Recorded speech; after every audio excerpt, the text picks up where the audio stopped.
All right, we live. It's still crazy to me that it's staying light so long outside. But yeah, what's up, Elijah? What's up, Geis? What's up? Yee yee. Yo, this is I guess that's yee yee. Yo, AD, what up? What's your opinion on LSD? I don't have one because I've never done it, so I have no idea what it does. Never done it. Elijah, hey, I wanted to ask the way you walk determine how much confidence you have to a woman. Yeah, well, yeah. But it's one of those things I wouldn't necessarily focus on too much. Thanks for tuning in, Elijah. But yes, it's not one of those things I mean,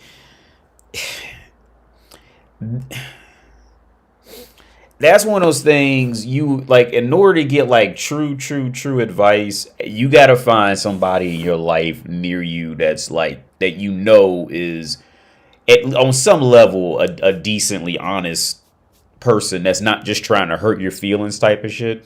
Because of course, I mean, if somebody's walking like too overly, like frail or something, or like just like walking just hopeless, like yeah, that's a thing. But I mean, overall speaking, unless it's like really bad, I wouldn't worry about it too much. Because just I mean, it's because what I may perceive, somebody else may not perceive.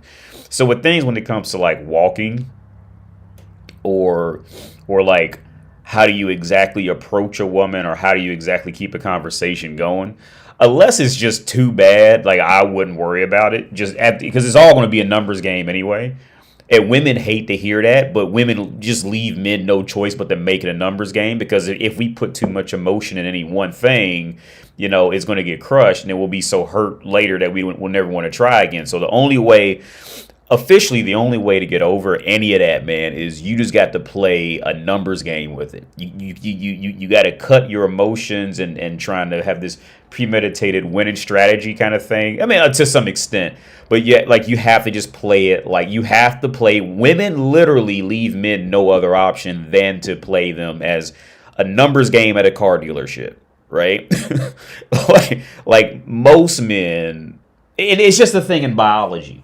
And most men will have a hard time finding a partner, right? Unless they've hit some type of biological or birth lottery, most men are going to have a hard time. It's just how it is. And women will never find it. In biology, women never have a lack of sexual partners, but it's who's going to actually genuinely take care for her 5 minutes after they busted a nut in her. That's her problem. Right. But in the first 5 minutes, like this, just a thing, men are going to have a much harder time. So like I said, man, unless it's too bad, unless you're like weirdly awkward, like, unless it's like overly awkward to where like people are starting to say shit, then I would say look into it. But if it's not like that, then I wouldn't worry about it. However you walking and talking. If you're even asking about you may be asking for a friend. I don't know. Yeah. The God, considering half our life is over, are you using your limited time over here wisely? I'm okay. I'm one of those. I think honestly, I'm one of those rare situations where I am genuinely happy with my life. Like I'm happy with what I've done. I have very few. The only regrets I tell people this. The only regret that I have over my past is not thinking that I was good enough to go to a better college. Or for those of you outside the U.S., a better university. That's the only thing that looking back, if I could have done something different, that would have been it. I would have just shot for Ivy League schools and not touched any, regular schools. Very few. I would have just gone straight for Ivy League to get around, just to see what that was about, right? That out of everything I've done, every time I think about it, that's the only thing that I ever look back and regret. That's the only thing that I kind of go like, oh yeah, I should have, oh, fuck, That even when I lost a bunch of money or something, like I'm never really like too down about losing a bunch of money or just making a bad call, man. I'm just not. I've learned to just keep moving. So firstly, to answer your question, no matter, okay, I spent most of the day today because she's out with the baby, so I spent all day playing Zelda. I bought Zelda last week, and I don't regret a second. The only time, okay, the other regret I have is reading anything from modern feminists. That's about the only other regret. Or having to talk to women and try to construct a conversation out of it. Like those things are things I regret. But that's not even serious. But I mean, like, as far as like looking at your life, and as far as I'm concerned, I spent all day laying right there in the bed playing Zelda. I just got up and put this blazer on, pissed and and I don't regret it. I am totally happy with my decisions. And if I'm not, like, I just move on, man. And this was a thing that me and her actually got into an argument a couple days ago. And this touches on the ability to bounce back, right? Now, if I always make bad calls in life, like, right? I'm not even going to try to sell you that idea that I'm some perfect fucking dude with perfect Instagram, perfect life, perfect. No, man, I make bad calls too, all the time. I probably make more bad calls when I wake up than most of you make throughout the whole day. But the thing, I just keep moving. Like, I just don't. So.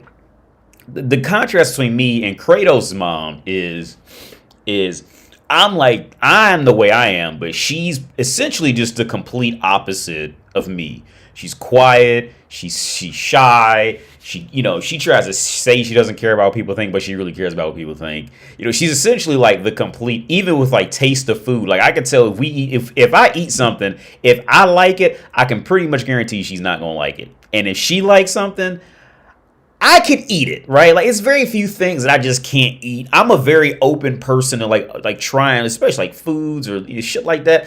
But again, this is where we're different. Like, she won't try. She doesn't like trying many new things. She tries to imitate it because she knows I like to, but she doesn't like to do it, right? We're complete opposites.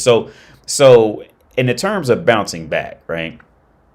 We had this brief talk not too long ago about pushing a baby in the stroller, right? And there's when you walk to the train, there's some stairs where you can take this one route where you like roll the baby down, or you can just pick the whole stroller up and just walk up and down the stairs, right? Now, I can pick him up and carry him, because I could just say fuck it and just muscle through it and pick him up and carry him up about a flight and a half of stairs, right? And I told her I don't want her doing that, right? Now, because she's gonna fuck around and panic or some shit like that and trip and fall and drop him. Now, the thing is this: I'm not so worried about her tripping and falling, because the reality of it is, like, if she were to trip and fall while picking the whole stroller up and trying to carry him up there, he's probably not going to fall in too dangerous of a way, right? I mean, there's a chance, but that's not so much in my worry. My worry is if she trips and falls with him in a stroller, and I've watched her do this in the past, she'll be so panicked that she'll be terrified to push the stroller again. And I have to go walk her into doing this shit all over again, right? Because she can't handle that, oh, I fucked up. I remember one time I got off a bus, and I very rarely, I got off a bus because there's a bus route that goes up and around so you don't have to do the stairs. So this time I just took the bus, because I think I wanted to kill time. And I fucked around and was pushing him off the bus, and just my mind must have been somewhere. And I didn't realize the bus was as high off the ground as it was, and he like went over, right? And so he's like tilted forward, like hanging type of shit. but I could just get down there and just muscle through it and pick the whole thing up and then put him down, level. Whereas she can't do that. She doesn't have that muscle, that athleticism, none of that. Right? So if that would have been her, they both just would have fell and just face planted on the concrete. Right? Now, I'm not saying it can't happen to me. I'm not trying to say, but what I'm trying to say is, even if it did, even if it were to happen, I have a far better chance of being like, well, that was a bad call, bruh. My bad, I'm sorry. And then just keep it in him, and I'm not like forever rattled by that shit. Maybe a little bit, but not enough. You would never know, right? Whereas like she couldn't handle that. And she thought that I didn't want her to do it because I thought she was too weak and all that shit. Well, that's a part of it. But the other part is she mentally can't just triumph over that shit and keep marching. What's up, DJ? What's up, Simon? Are you at all religious, Mayor? Sure. What's up, man? I mean, at some point, you got. I mean, I'm not like religious to the extent of it like controlling my life in any way, but I mean, at some point, you have to at least, if something can't be proven, you have to at some part. I have to at least accept that somebody may believe it's real, and I mean like 1,000% real with no question. But am I like super religious? No, I'm not. I grew up going to private Christian schools in America. Um, my dad, he actually was at church yesterday when I talked to him, doing a food pantry. But no, I mean, I don't. I mean, some of it's even admirable. Like the pastor at my dad's church, or you could say my church when I was a kid. He's one of that dude is. I have a lot of respect for him for holding on to his faith, right? Because I'm not that loyal. I'm too logical and vengeful. I'm not that loyal. Like this dude, the pastor of the church, he lost his wife to breast cancer. He went through some shit, dude. And like, if I hadn't went through half that, I'd have been like, fuck that shit. But he doubled down. Like he just like he held on to his and I gotta say, I have a lot of respect, and I really admire, I really admire him for that. Right, that he held on to his faith, and I talked to him one time. He said, I never even thought about it. Talking to him about the whole situation, and he goes, Wendell, he goes, I never even thought about it. I just always was, I was always like this. I always praise God, and all that, But I have a lot of respect for somebody to go through all that and then go stand up in front of a church and and hold on to that faith like that in a completely positive way. It's a Christian church. Like he's probably he's definitely in my top 5 of people that I have respect for. I don't talk to him much, but he's definitely in my top 5 for sure of people who I respect. That I especially on a personal level that I've known type of shit. He's definitely on my top 5. But do I bash him for his religion? No. I mean, it never comes up. Like, there's never any combative shit, nothing like that, But, yeah. Real good dude. Make sure I'm live. Yeah, I'm trying to think more about him. I don't know if I should say his name or not. But yeah. Real good dude, man. Yeah, like I said, his wife, she died of breast cancer like 2 years ago. And that was wild, man. When I heard that, I was like, dang, that's... Because I want to say it was around COVID when all that happened. Because I remember I was talking to him on the phone in the kitchen, and he goes, you know what, Wendell? It's been a year since my wife died. Like, and we were talking about American women, and he, like, this is red pill shit. because he said, he goes, when the women just don't like this, women nowadays, they just don't like to just serve as a proper spouse. Like I serve, going on the line to like I serve her, but women nowadays, they just don't want to serve anymore. And their side of the relationship, it was just red pill shit. And then he talked to Kratos' mom. But I thought it was kind of funny because when he talked, because I went outside for something, and so I could hear him talking to her on speakerphone.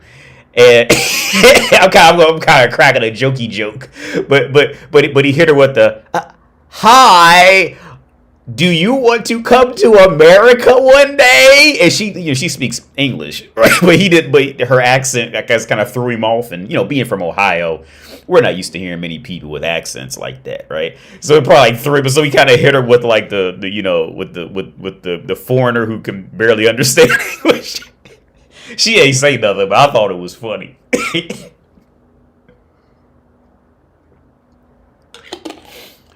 But yeah, what's up? Oh, Simon says, "What's up, A Dizzle? Great to see you again. I started my accounting internship today. Nice, man. Cool. Congratulations, man. Yo, hey, one day at a time, man. That's all I can tell you. One day at a time. So if I had to guess, you said you're doing the internship, so you finished at least a decent amount of the actual program. if you're doing an internship. I just sat there, watch. Okay, I just sat there, watch people work, ask questions, trying to learn, do nothing. Yo, you got the best internship. If you got it set up like that where you ain't even doing shit, like, man, this is one important area, and this is my perspective on it. Because some people in your position would get mad because they're doing an internship and they're not actually giving them any work to do. And if you're getting paid on internship, that's even much better. But if you're not getting paid, like, just try to make, I mean, if you can, try to make some connections. But, like, in my opinion, I think your position is probably the better one, since you're not being pushed to have to do a bunch of work. You could literally just sit there and just get your hours and leave type of shit. Because from one place to the next, dude, like they can change up so many protocols. Like, it's not worth getting too attached to one place. Outside of just, knowing like the general basics. Outside of that, this place will do something different than that place, and that place do something different. Like, it's just, there's no use in the whole, like, just busy work nonsense, in my opinion. So I think you have a good situation. I really do. And speaking of bad accounting, I actually commented on this thing on Facebook telling people don't take advice from, what's his name, Gordon Ramsay. He comes up in my feed. Is it Gordon Ramsay? What's that motherfucker's name? The Ramsay dude, the old dude who he sits there and gives advice, like financial advice. One dude, he was in like $500,000 of debt from student loans and a house he just bought, and he's only bringing home like $40,000 a year, so he just has no chance of getting out of the debt. And like I commented, I said, look, they just don't listen to this type of dude. Like, what is that dude's name? Gordon Ramsay, some shit like that. His name's like something. Not Gordon Ramsay is the cook. That's not him. David Ramsay or some shit like that. Look, times have changed. Okay, times have changed so much since 2004 to 2023. I graduated high school in 2004. Right? And the economic climate and the job climate has shifted significantly since then. So these motherfuckers, Dave Ramsey, that's his name. Thanks, JDM. So Dave Ramsey, like, you just don't take, outside of basic arithmetic advice, 2 + 2 = 4, stop buying chili cheese dogs, outside of basic shit like that, sell some shit. I mean, outside of basic arithmetic shit, he doesn't know what the fuck he's talking. And I wrote in a comment, which you'll probably never get read, but I wrote in a comment, okay, if David Ramsey is so fucking smart, if these financial accountants are so fucking smart, right? And I want every fucking financial accountant to hear this. Or I'm not financial, but financial planner, financial advisor, these motherfuckers. If these motherfuckers are so smart, if they're so fucking great, it's so fucking easy, they can just listen to problems and fix it, I tell you what you do. Ask them if they're so great. And it's okay, more specifically, if they were born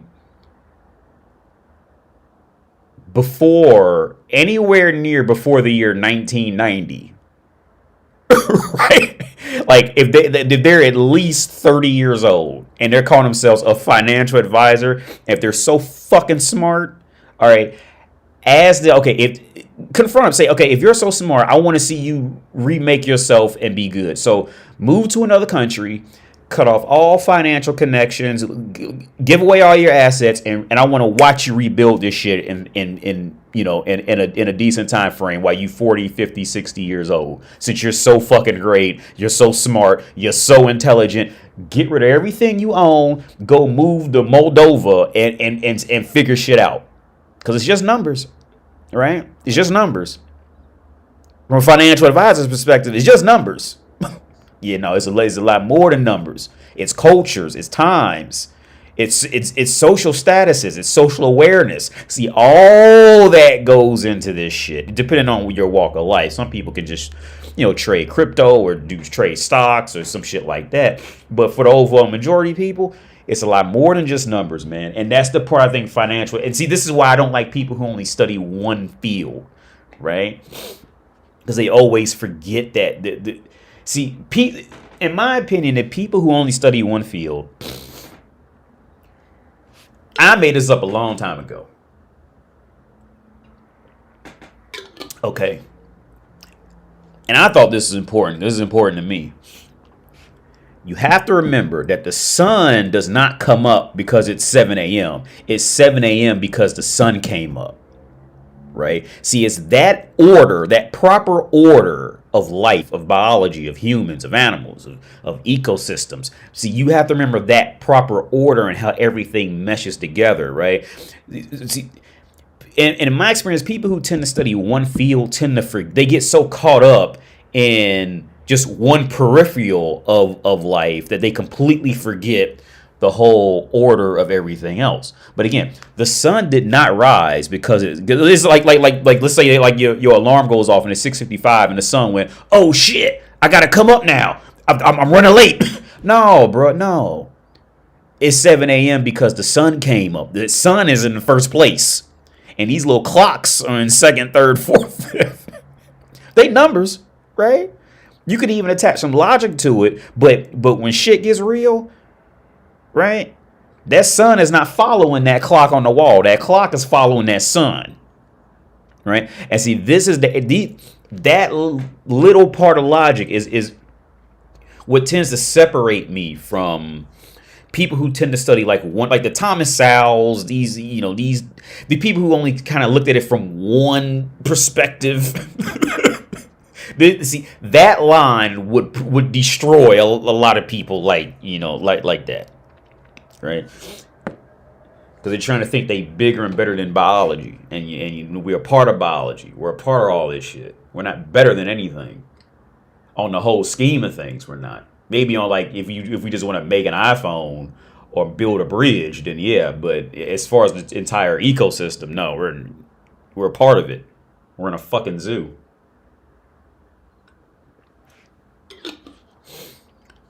Yeah, he's a year old. Yeah, Elijah, he's a year old.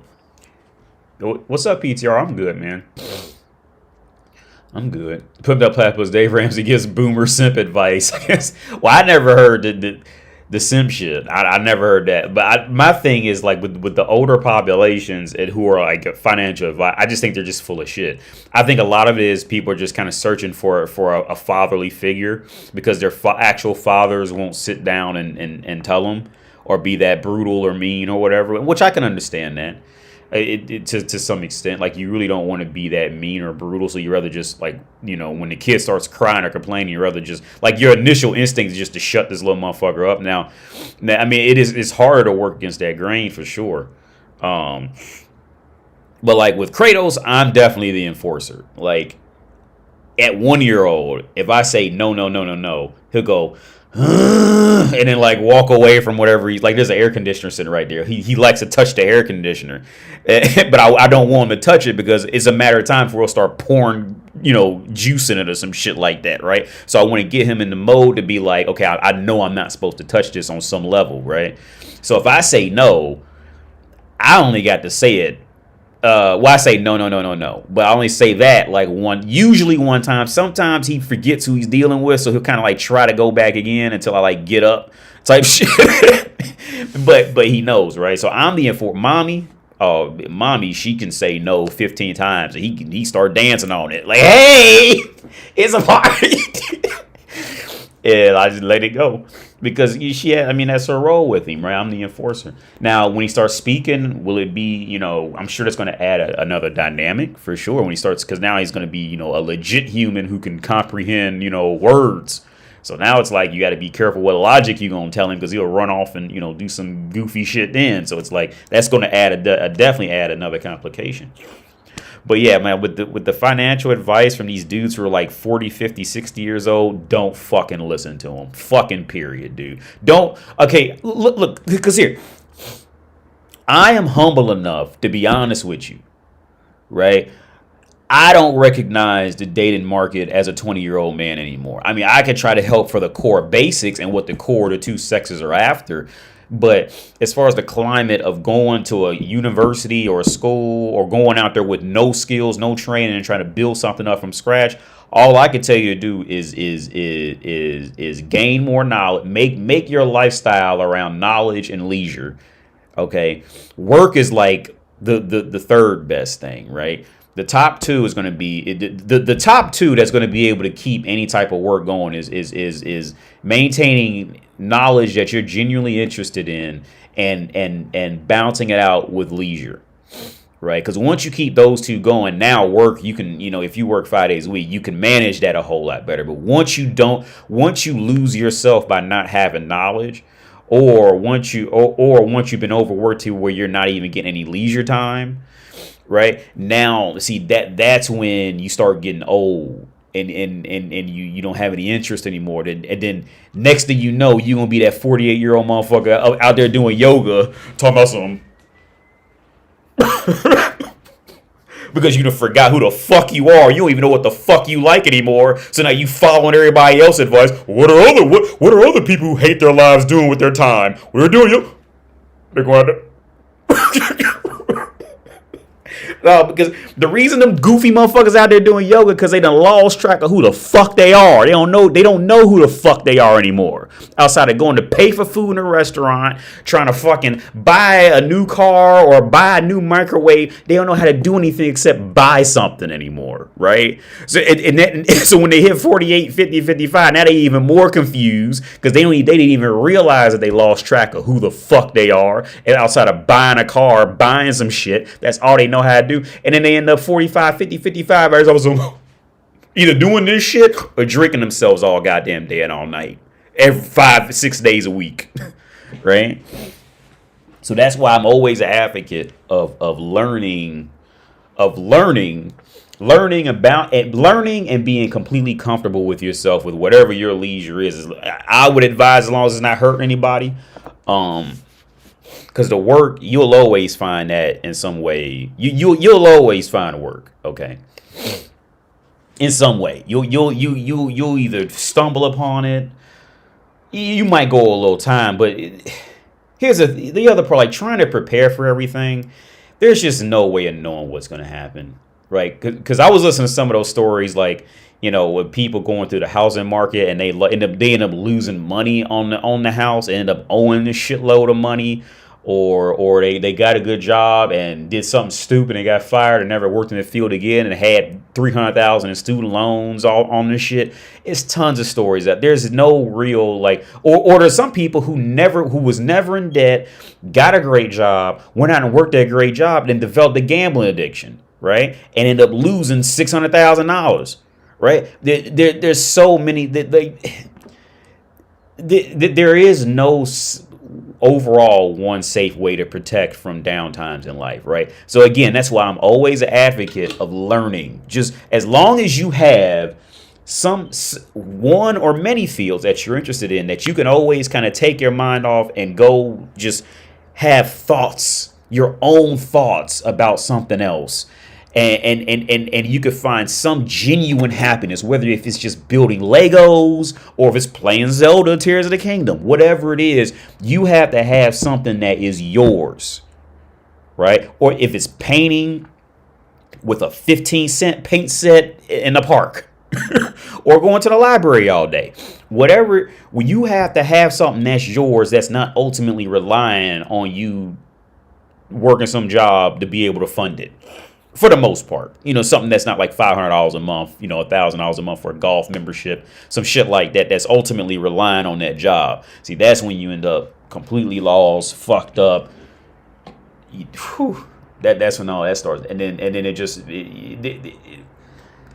there's not in many cases, there's no real coming out of that, man.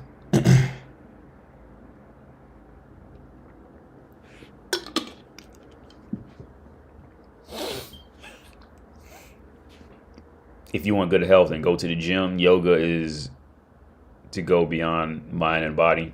What's up, August Line? Did Kratos? What's up, Mo? Did Kratos get a 1-year birthday party? No, we didn't do anything. I think we were gonna go to the zoo, but I think it ended up being hot as fuck that day, so we never went. But he's 1. I mean, he doesn't know what the fuck. No, we didn't do it. I think we did eat some cake or something. I can't remember, but we didn't do anything big because he doesn't know. He has absolutely no awareness on his birthday. All he knows is mommy around? If she is, and I can cry and get her attention. If mommy's not around and I know how to act like I got some sense. um, if we come home, I gotta look for mommy for about 20 minutes and cry because I think she's hiding in a closet or something, and she's playing with me when she's just not here. That's about as far as his awareness is right now. He's one, he doesn't know. Do you plan on having more children? No. That newborn? No. If it's my choice, absolutely not. It's not him. Like, it's just babies, like small babies.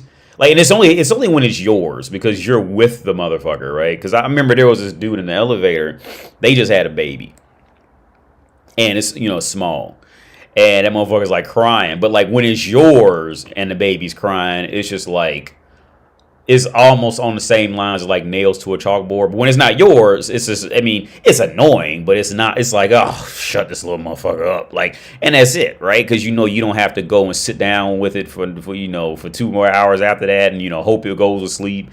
And if it goes to sleep, now you panicking how long are they going to stay asleep before they wake up screaming like you ripped their guts out type of shit. It's just babies. I don't want another baby. No. One is enough. At least intentionally.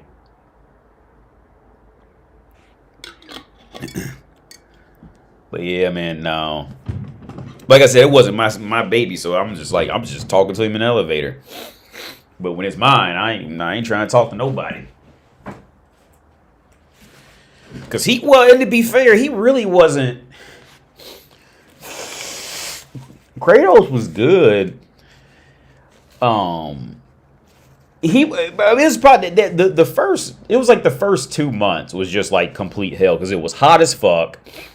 Most of Europe doesn't, or I say even most of the world doesn't really do air conditioning like we do in America. The majority of the rest of the world doesn't like it. Like in America, most homes will have air conditioning, either a good wall unit or like residential heating and cooling, right? Whereas in Europe, more places did not have no air conditioning, right?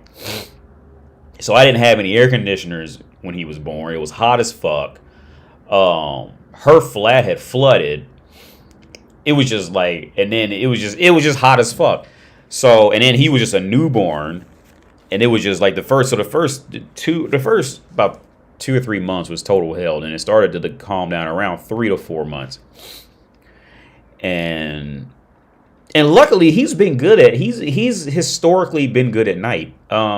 At night, he'll usually wake up. Well, after the newborn phase, they're gonna wake up every 2 hours to eat.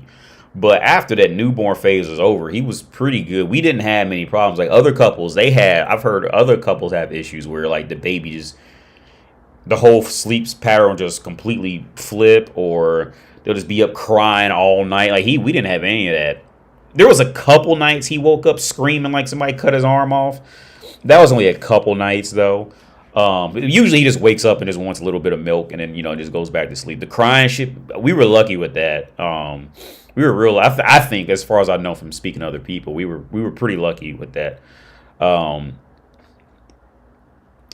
But yeah, now he's in the mode of like he wants to run around, but he's been so used to being held and carried his whole life up to now that he's not in a comfort zone of like he wants to run around, but he wants to be held at the same time. So he wants you to like pick him up every 2 seconds and put him down.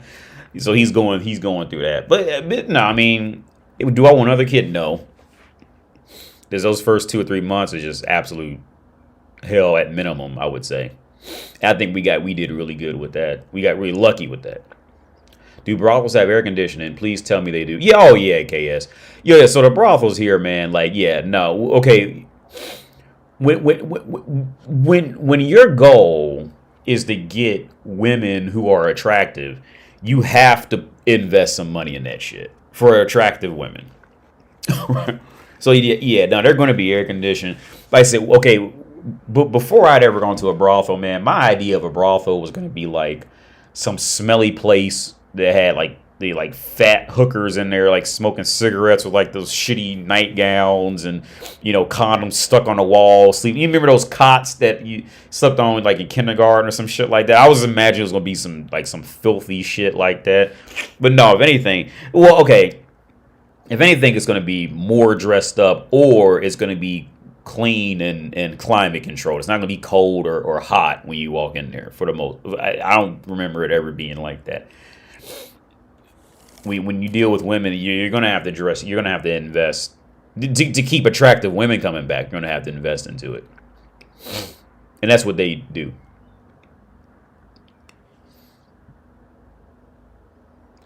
How does Kratos act when you are the only one in the house?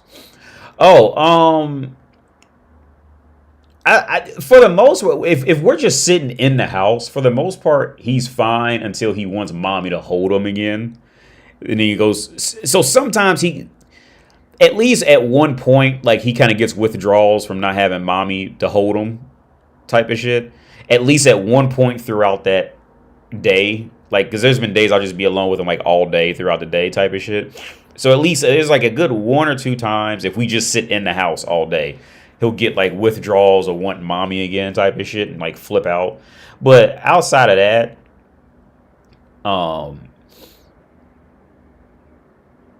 I mean, he's a kid, man. Sometimes he just has a bad day. Sometimes he just wants to run around and he just don't want to be in the house. So there's a park, a small park next door I could take him to. But some days I just don't feel like going anywhere. Or like last week, for example, the reason why I didn't live stream Thursday last week is because my allergies just start hitting. Like, it got hot last Wednesday and Thursday, and my allergies was just absolutely terrible. And I was with him all day Thursday, and when my allergies were just completely awful. And yeah, I mean, it was just so bad. Like, I couldn't walk outside without sneezing like every 10 seconds kind of thing, like hard, and like blowing my nose like crazy. So we just didn't go in. And it was hot as fuck too. So we just stayed inside all day. And he's like, he's just a baby. He's a baby. Good luck on your kid not getting single child syndrome without feeling lonely as he grows up. I was an only child. My brother didn't grow up with me. He grew up with his mom. So I was an only child. Maybe I have it. I don't know. I never really thought about it. I remember many sleepless nights with a newborn. Oh, August line. Yeah.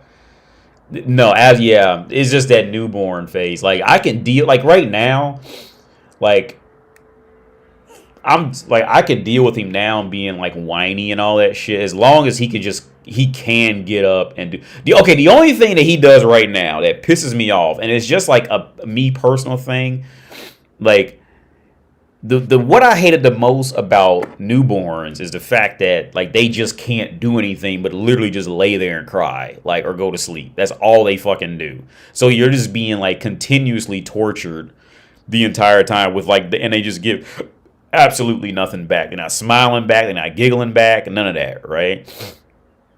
And that's why I found that was just like, that's why it was just the worst for me, because he just couldn't do anything for himself. He was just stuck there, but then like just being a completely whiny, like just there was nothing given back, right? It was just completely one way. Changes diapers, pukes everywhere, cries like you screamed, like you ripped his arm off, and goes to sleep, and then, you know, when he wakes up and it's just all the same shit, right? So once we got out of that phase, like, I've been fine with him running around, like walking and running and shit. Like, I don't have a problem with that. But he just does this one thing, and it's just something within him. Like, he doesn't like being on the floor and like not falling on his back hard, but he does this thing where he like, it's like if his equilibrium goes off and he's like falling back, he'll just plank and then just like stay on the floor and just lay on his back on the floor and just scream in like complete panic. And then and like that just like that kind of pisses me. It pisses me off because it's like, it's just so awkward how he does it. Right? It's just that whole like completely helpless shit. And like, I genuinely don't like that in anybody. Right now, I don't yell at him or anything, but I try to like talk him out of it, or like reach my hand down. At first, like reach my hand down and let him like kind of reach up and grab it kind of thing. He'll just like completely scream like in the total pan. It's just this really weird thing he does. He doesn't do it all the time, but last time he did it in the kitchen. He'll just like, if his equilibrium goes off and he's like going backwards, and he'll just like lock up and plank and then just like lay on his back as if he cannot move, as if like gravity went up like 5,000 times and he can't move, and he's like screaming. And so, like, yeah, like deep down, it's like, oh my god, like it just reminds me of that newborn phase, like of just laying there and can't do anything type of shit. Now, I don't like make him stay in it or anything like that, but it's just me, like I just hate when he does it. Hi D, hope you're doing good. What's up, man? What's up, NRG J1? What's up, man? What's up, Jen? What's the average temp in Czech? I'm in the tropics, so it's always hot here. Nuclear bomb. Oh, well, a few days ago, I got up to like, if you do Celsius, it got up to about 30. I think like last week or it was last week because my allergies were bad in the last couple of days. But now, if you do Celsius, it should be around like 20. I don't know how to check my weather. Can I check it right here? Yeah, well, in Fahrenheit, it's 71 right now and cloudy. So 71 should be about. 71 Fahrenheit should be like maybe like 18, 19 Celsius, I think. I get kind of confused in that area because I know 30 is like in the higher 80s in Fahrenheit. But no, it's not too hot today. It's like Goku trading a gravity machine. Where can we set up a call with you, AD? Subscribe, star. Oh, I did get an email and I just checked it. If that's you in the email, I'm going to write you back after this live stream. There's a part in the Bible where Samson sleeps with a hooker and God doesn't have a problem with it. The Bible is actually interesting if you read it and ignore Christians. Oh, yeah. And the thing is, you have to read it too, like on your own terms. Like, don't, because they'll definitely cherry pick the areas that they want you to know and areas that they don't want you to really focus on. Oh, for sure. Yeah.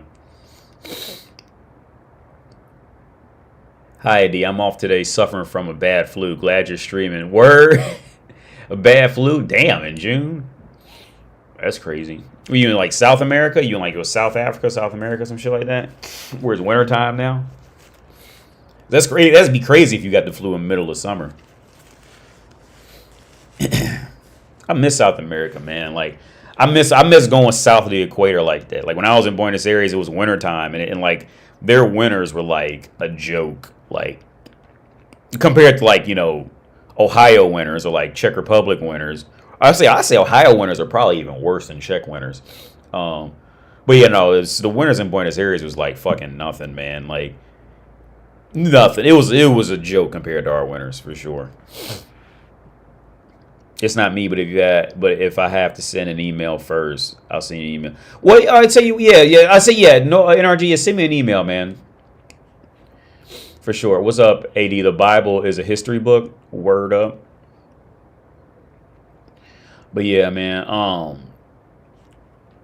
Where I leave off at? Oh yeah, with the financial advisors, man. Yeah, like lead that shit. Like nowadays, I think, man, we're just in such a state of flux right now.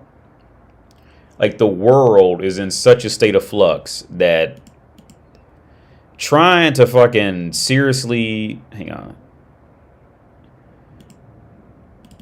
trying to play any predictor game or anything like that now, with the internet. Okay, the other reason why I'm strongly against let's say like just older guys like that. Okay, I would even be, to be honest with you, I'd even be skeptical to listen to a guy at my age. I'm 37. I'd be skeptical to even for anybody to take too much advice from a 37-year-old dude in topics like this. Hey, I'm trying to switch this because again, man, the way technology flipped up, the way technology I would, because technology is usually going to be the backbone of the economic market of where you live at, depending on what's going to be there. The technology changed up so much shit, dude. Okay, so what's his name? Let's say Dave. Let's use Dave Ramsey as an example. So I tell you what, this is what we're gonna do. Let's read about his past. And now I'm sure it's not going to be totally 1,000% correct because that's just life, right? But let's just get like some cliff notes from Wikipedia.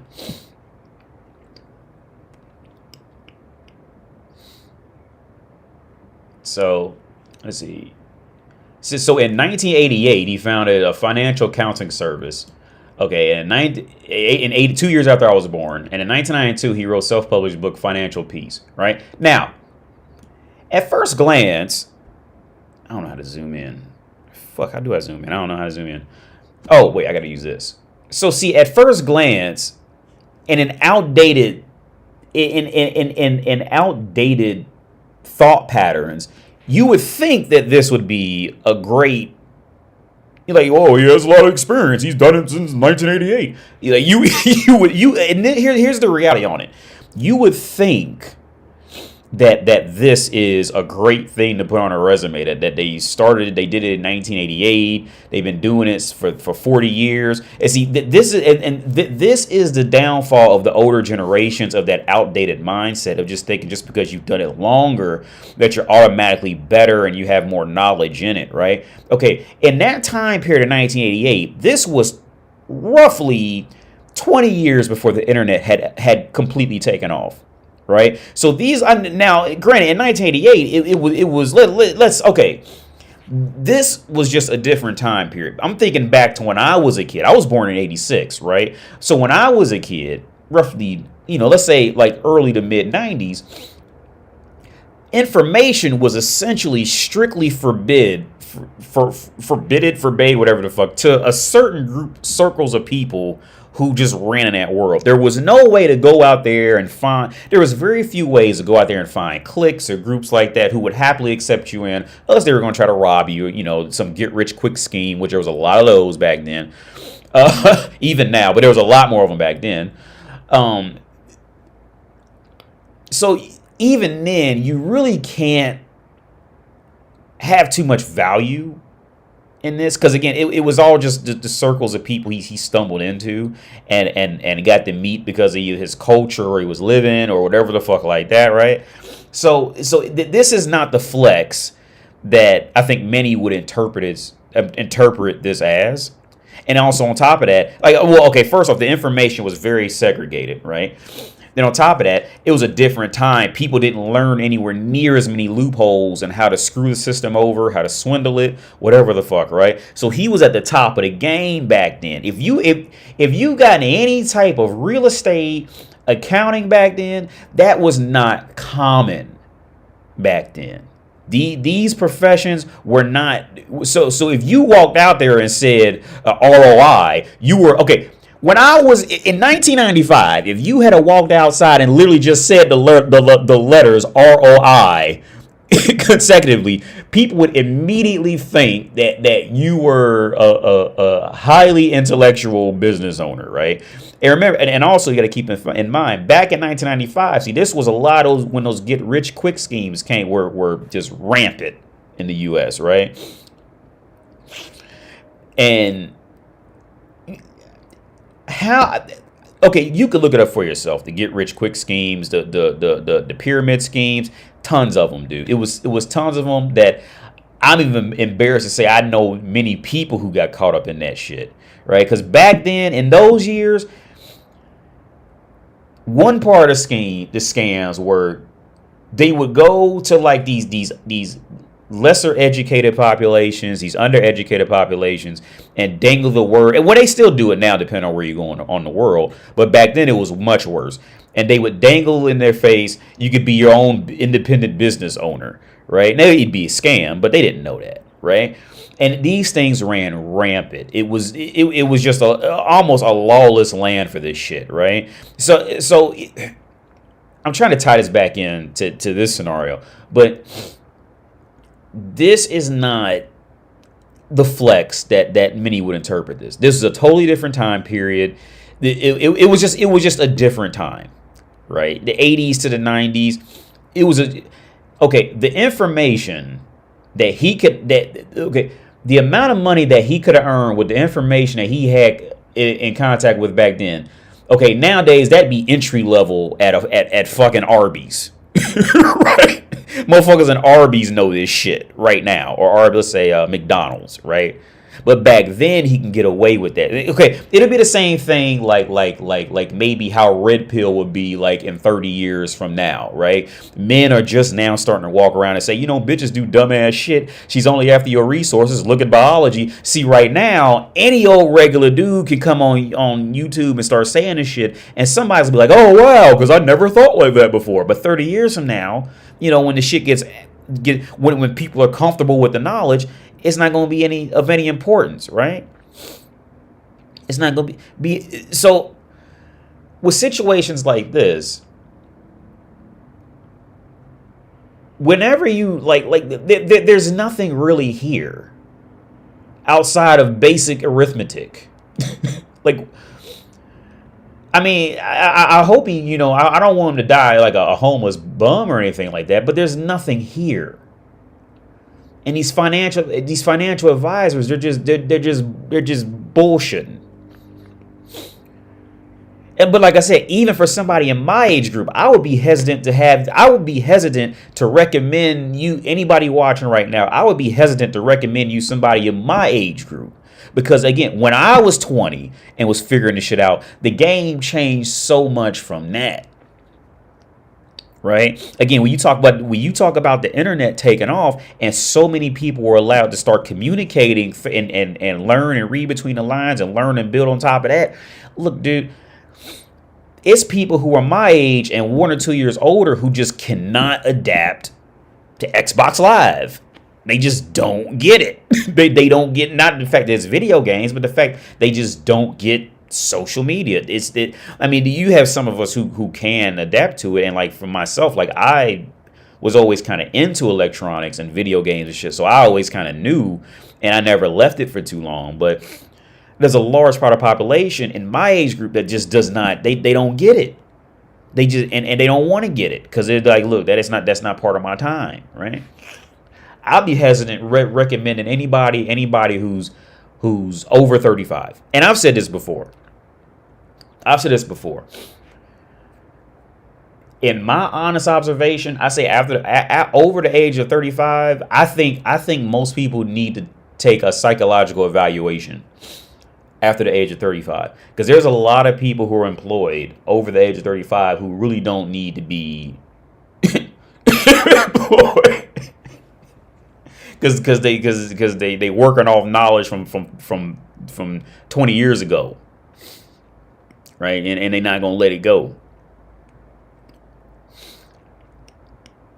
But yeah, I mean, there's nothing. Because there's nothing here with these. I don't know what's another financial advisor. Wait, what's his actual title?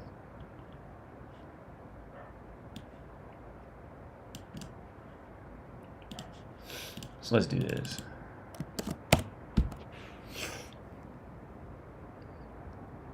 Look, this field,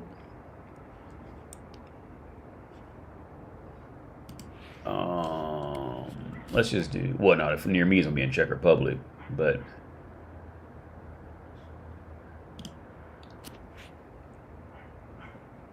so personal financial advisors typically need a bachelor's degree.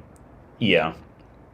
Although employers usually do not require a specific course of study. Yeah, they just want to know you can read, pretty much. However, common fields degrees include business, social science, and mathematics. Courses in investment, taxes, real estate, or estate planning and risk management may be helpful.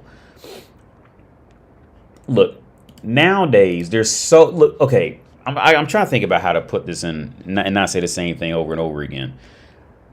Information is just spreading. Information is spreading so fast among people that fields like this are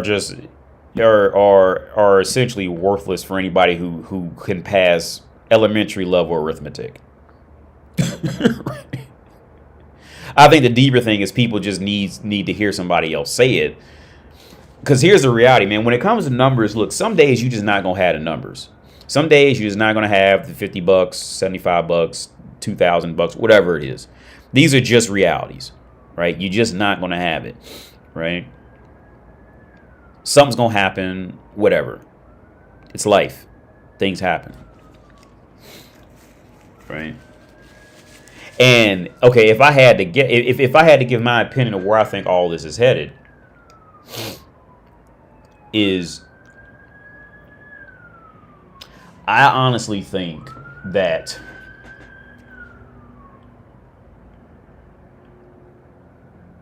so let's look at the workforce. The reason why unions were put into place in places of employment is because the owners and the people and the richer, let's just for lack of better words, the richer people in any business, if they were left unchecked, they would just keep taking more and more out the poor. So that's why unions were ever created in the beginning, right? And ultimately, it was for the rich. It was for the rich side's better benefit of quality of life, right? Now America is spaced out so far where the rich can just move 80 miles west, and you would never even know that complex existed, right? When you start talking about countries like these smaller countries, they can't do that like that, right? So the reason why unions had to become a thing is because humans are greedy, right? The owners, the shareholders, whatever the fuck, they're going to do whatever they got to do to take more money out of them workers and put in their pocket, right? But what's going to happen? If you keep pushing those workers harder and harder, at some point, they're going to start fighting back. They're going to get mad. They're going to riot. Well, look what happened to France. At some point, they're going to get mad and they're going to cause more damage, more harm. And for anybody who's ever studied any type of civil engineering or any, well, not civil engineering, but let's just say socioeconomic, sociology, any form of sociology in this field will tell you time and time again is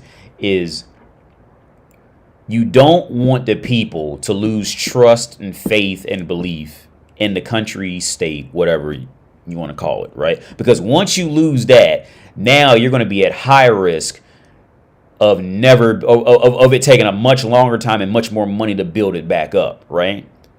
Now here's the thing. The rich already know this, but they can't help it because it's a human it's literally human psychology. They're at some point they're gonna get a little greedy because they either want to keep up with a neighbor, or they're gonna want a nicer house, or put their kid in a nicer school, whatever. They're gonna do it. So what was done was they had to put a union in between that to stop the rich from beating down the poor too much, right? Because if they didn't do that, the poors would get they're going to eventually get mad, and those poors are going to, one, they're going to outnumber the rich, right? Two, the poors are literally supplying the rich with all their luxuries. And then three, if the poors were to get mad and went out there and start destroying shit, well, now the poor's got to pay for destroying the rich are going to have to find a way to pay for that, which is usually going to come back out the poor's pocket. But on top of that, the poors will start to get mad and not want to work. And even worse nowadays, the poors can just go make an Instagram, make an OnlyFans, make a YouTube. Just start talking about reviewing video games and make their own living. So now they don't have to go in that factory, warehouse, and none of that anymore, right? And that last tidbit is where these guys are not realizing on the bigger scale of what's going to happen, right? Just talking motherfuckers into just saying, well, just save $2 more every week, you be all right. Talking motherfuckers into that is I mean, it's a cute pep talk, but you're not really doing anything, right? Right? You're not teaching them to be independent, like as a human. You're teaching them to be independent on a dependent service. Right? Now that's my channel, and what I always try, I want you to be independent as a human, as independent in thought. Right? I'm not trying to teach you to be independent with the inevitable end to still be dependent and hoping and begging type of shit. Right?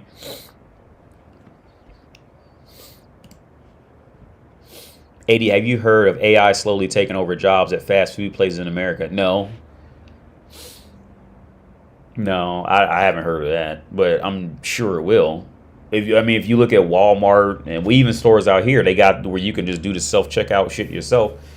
Um, Now, luckily, out here, and even places in America too, but technology, like they don't adapt well to technology out here. So, there's been times where I go to the grocery store and the lines with actual cashiers are like packed, but the self checkouts are like empty. Now, it's not every time, but it does happen. Um, but yeah, I wouldn't. It's gonna eventually go that route for sure. LOL, America is losing that trust rapidly. Well, KS, okay, my opinion on America losing the trust, I don't think so. I think, and this is just my opinion, I'm just a random dude on YouTube, but my opinion on the trust of the trust, okay, even if Americans were to lose the trust in North America, they're going to be too afraid to leave North America. Right. And see, and historically, that was always the problem with countries that were close to each other like that. So let's say like Germany. Let's just use Germany and Poland as an example. It says, no, I'm not going to go into their actual history, but let's just use that as an example. Well, I actually just watched a documentary earlier today about this. Let's say a person was living in Germany, right? And they got mad at the government because inflation happened or whatever, or maybe they was getting in wars, whatever the case may be. Well, the Germans would just they would just get mad and they could just leave the country because they're not prisoner to it. They could just walk across that border, figure out whatever they got to do, and just leave. They would just literally just abandon the country. And if enough people did that, the country just couldn't survive, and they would eventually be taken over or absorbed by somebody else. Right. Now, another reason why America is in another lucky position is because it's essentially an island, right? And in that theory of losing the trust, and well, so let's say if people lose the trust in North America, well, you have a population north of you and a population south of you, and a population, relatively speaking, to the west of you that will happily come to America. I would say from the South probably a lot more, but not so much for Canada and to the West. But from the South, the Mexicans, they believe in America. They gonna trust America, right? So at some point, there's always gonna be some type of slave labor. There always that population in North America, and I think that's the other lucky part that North America gets is that dynamic, and it kind of worked out well because, like for example, with Europe, the only thing that keeps Europe so you know how North America has Mexico and it's Mexico and North America, and I want to say that line that separates Mexico from North America is one of the biggest separations in wealth by one line. I want to say on Earth. It's definitely at minimum in the top 10, right? And so the Mexicans, like, it's just, everybody saying how they're trying to cross over and become illegal immigrants. Blah, blah, blah, blah. This has always been a thing, right? If not America, then somewhere else. Because it's just logic. People are going to want to go where more money is. Well, the only thing that keeps Czech Republic from being that to Western Europe is because Czech Republic is getting that free handout money from that European Union. If that European Union / Schengen and all that shit, if they didn't form those alliances after that, this shit would have been the same thing, right? And they tend to forget that over here. they tend to a lot of these Central Europeans, they tend to forget that. They tend to forget that very fast. That if it wasn't for that European, like these motherfuckers would be Mexico to North America right now, and they'd be doing anything to get in. But what Europe did, how it ended up working out was that European Union was a payoff to keep them poors over there. Give them enough beer, give them enough money to pay their rent, and it was essentially a payoff to keep them out. how it ended up playing out. Now, America never did that with Mexico. America could have done that. Why didn't America do it? They different countries. Why didn't America do that with Mexico? Maybe it was hard feelings after that war. I don't know. But well, you could look at it like a Vietnam situation. Yeah. You could look at it as a Vietnam situation. In a scenario where if you just beat them down hard enough, they'll just buy whatever, they'll take any new government that comes in there. They don't give a fuck. You got some more money than us, we'll take it. We tired of starving. It could be one of the Vietnam scenarios with that Viet Cong shit. I seen a video of an Asian kid going to McDonald's run solely by AI. Nice. But yeah, no. So my opinion on America is losing that trust. I think there's multiple reasons why that would be a long. I think that would be a hard thing to completely lose, because one, okay, if Americans wanted to leave, most Americans are just going to be too afraid to travel 9 hours over water and then restart a life somewhere else. That sense of migrating anywhere else is just not in. Most Americans are just not going to be built like that. Most of us are just not. If you look up the statistics, I want to say almost 70% of Americans never get a passport, and out of that, only I think like 15 to 20% of Americans actually leave North America any longer than 2 weeks at a time, type of shit. And out of those, those only do it like once every 5 years or some shit like that. Americans, there's nothing about America that says we're even built to abandon the country. Now, losing the trust doesn't necessarily mean abandoning, but losing the trust.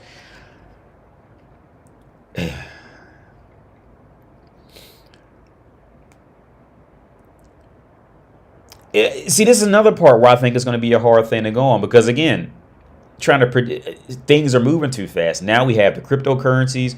They're trying to get a handle on that, and they could. I don't know. But they're trying to get a handle on cryptocurrencies because they want to track wherever money is. But you talk about using untraceable money on top of that. If North America had been closer to, let's just use Europe as an example. If North America had been within an hour's drive to Europe and cryptocurrencies were involved, yeah, then America would have been abandoned.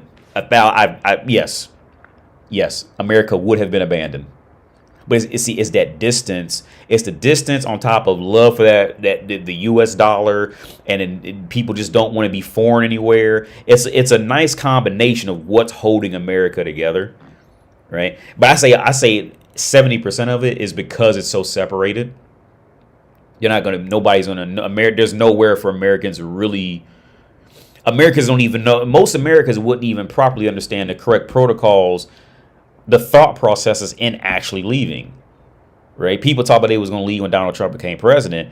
I mean, I left when he became president, but I also I learned what all that would actually take. Like, see, Americans, when they would say that, they would think, oh, it'd be like just moving to Kentucky, like just go there, just run a flat, and that's it. Like, no, you got to get a visa, a residency. You got to prove it. You try not to get scammed. Like, see, the Americans, they just not built like that. It's just not. They just not built. There's a lot of reasons why I think America. I think it's gonna be all right for one reason or another. I don't see people like. I think Andrew Tate was saying like the West is done. Like, no, with America, no. America has a proper hold for one way or another.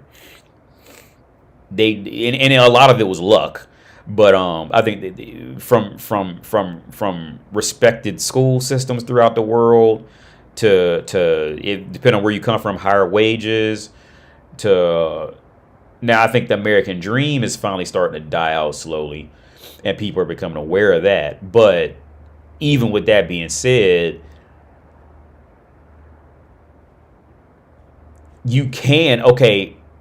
people don't like the student loan scenario. Right? People don't like student loan scenarios, but in reality, when you look at higher education, this is always going to be an issue, right? So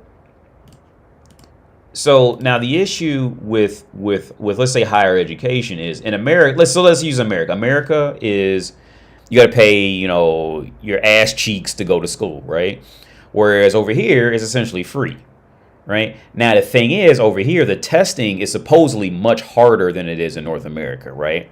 So, but the things in North America, you can become educated. Anybody can go to, many schools as long as they just take loans out, right? So the possibility to become educated, formally speaking, in North America is definitely much easier, right? Just that initial part, but you got to pay back the loans and all that shit like that. But just to have that opportunity, a motherfucker can move from somewhere outside North America, come to the U.S., take a language test, figure out how to get his residency, and he'd be in university. He can fuck around and go to college after taking that language test, and and he has his shit right. He go to college that next fucking semester, right? And the system is relatively tight. And on top of that, the world respects American schools, and I still haven't quite understood that. Why the world just automatically respects North American school systems like the way it does. I still have, if I had to ignorantly assume, I think a lot of it has to do with being on that off the east coast of introducing that 8-hour a day school system, on top of the world is just going to judge you based off how much money they think you have, and it's known that Americans spend a lot for education. So I think those two things has a lot to do with it. And that really comes from and the respect for the U.S. dollar essentially came after World War II, after Europe just was fucked up and they hit them 2 world wars, and everybody just lost trust in any European money at that point, and the U.S. dollar just like took off like crazy after that. Like I said, America had a lot of luck. It was a lot of luck that played out for sure. What's up, Charlie Guns? We have nothing else to believe in. Oh no, you still got a lot to believe in. No, in America, you still got a lot to believe in. If you live in America, you still got a lot to believe in. It's just not what you used to believe in. It's not what you're used to valuing.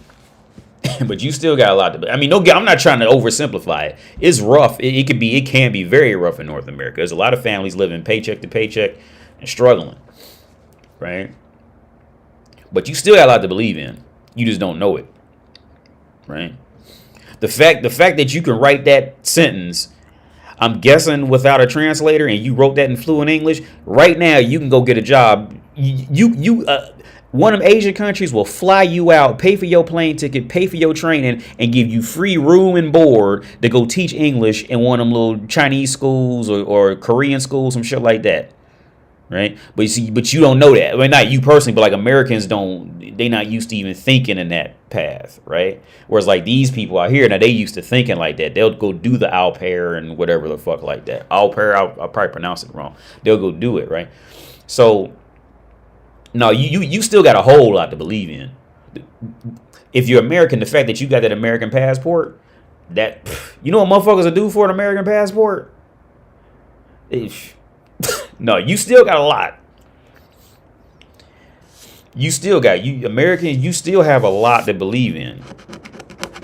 I'm not saying it's going to be easy, especially from where America used to be, but you still got a whole lot to believe in, for sure.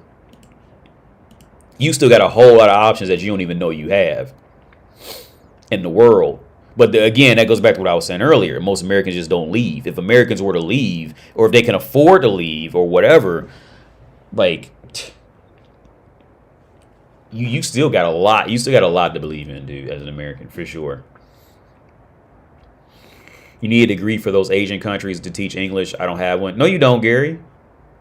No, you don't. You don't. No, you need a TEFL certificate. Or a TESOL, or I think one's a TESOL and one's a TEFL. Some of them would prefer that you had a degree. There was a dude here, I can't remember his name, because he lived near Banff in Canada. That's how I always remember the name of that park. He didn't have a bachelor's degree. His name was Daniel, I think.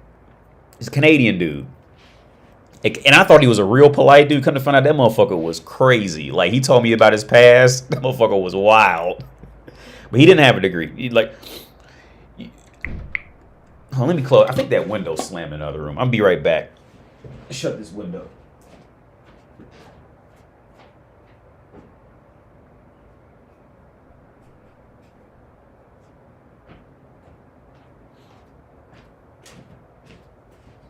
This is like it's getting ready to storm outside. What's up, Black Panther? But no, man. Yeah. Okay. And I'll be real with you. If you just come from North America and you show up in many other countries with your English and just say you went to an American university, oh, you in there. You are automatically gonna be seen as something, maybe not like completely better, but okay, you gonna have more respect like that outside of North America than you gonna have in North America with that, for sure. Yo, idea. Would love to see your reaction and commentary on Untold. OnlyFans got me fired.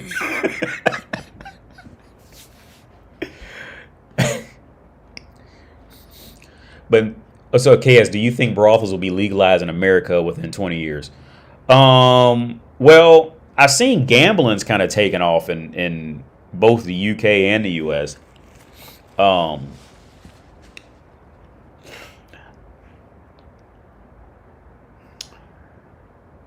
I think at this rate, it wouldn't be too far fetched, but I don't think it'd be brothels. It wouldn't be brothels in a sense like it is like outside the U.S. in the sense of that kind of freedom, because American men have been so beaten down that they wouldn't even know what to do if they seen some shit like that. They'd go crazy, wild, drinking, yelling, screaming, fighting. No. A lot of it has to do with our culture in North America. Like, for example, like, I still remember when I can't remember what movie we went to go see. It was me and my ex-wife, and we went to go see some movie, and the kids were drinking beer because they can drink at 18 here, and they was walking down the hallway, or you'll walk in the mall here, and you see motherfuckers walking down drinking a beer, like they don't have to cover it up or anything. That whole taboo about behind alcohol is not existent in anywhere near the same way as in North America, right? So it was kind of like how the people were conditioned. Since they were 18, they were allowed to buy beer. And on top of that, beer here is like a fifth of the price that it costs in North America. So that whole like excitement for it just isn't there. So you don't see anywhere near as many drunk people on the street unless they're like, foreigners. You're not gonna see drunk people like yelling, screaming. There's no fighting. There's no killings like that. No, you don't see or hear. There's very, very rarely do you see or hear any news about anything, or just see it like when I walk down the center of Prague. You just don't see it. That excitement behind it isn't there. Whereas like when Americans or many Brits come here, or like they come to like Europe proper. I want to say a while back. Let me see if I can find this article. Shit, I'm trying to.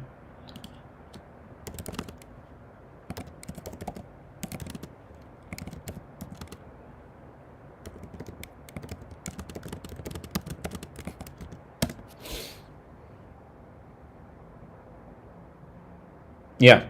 See, I just love white people news. Because they always hide, like, they always so great at keeping it quiet when they do some fucked up shit. I'll show you. Like, they're just so great. They just do such a great job at keeping their population highly respectable, right? So I bet most motherfuckers didn't know this.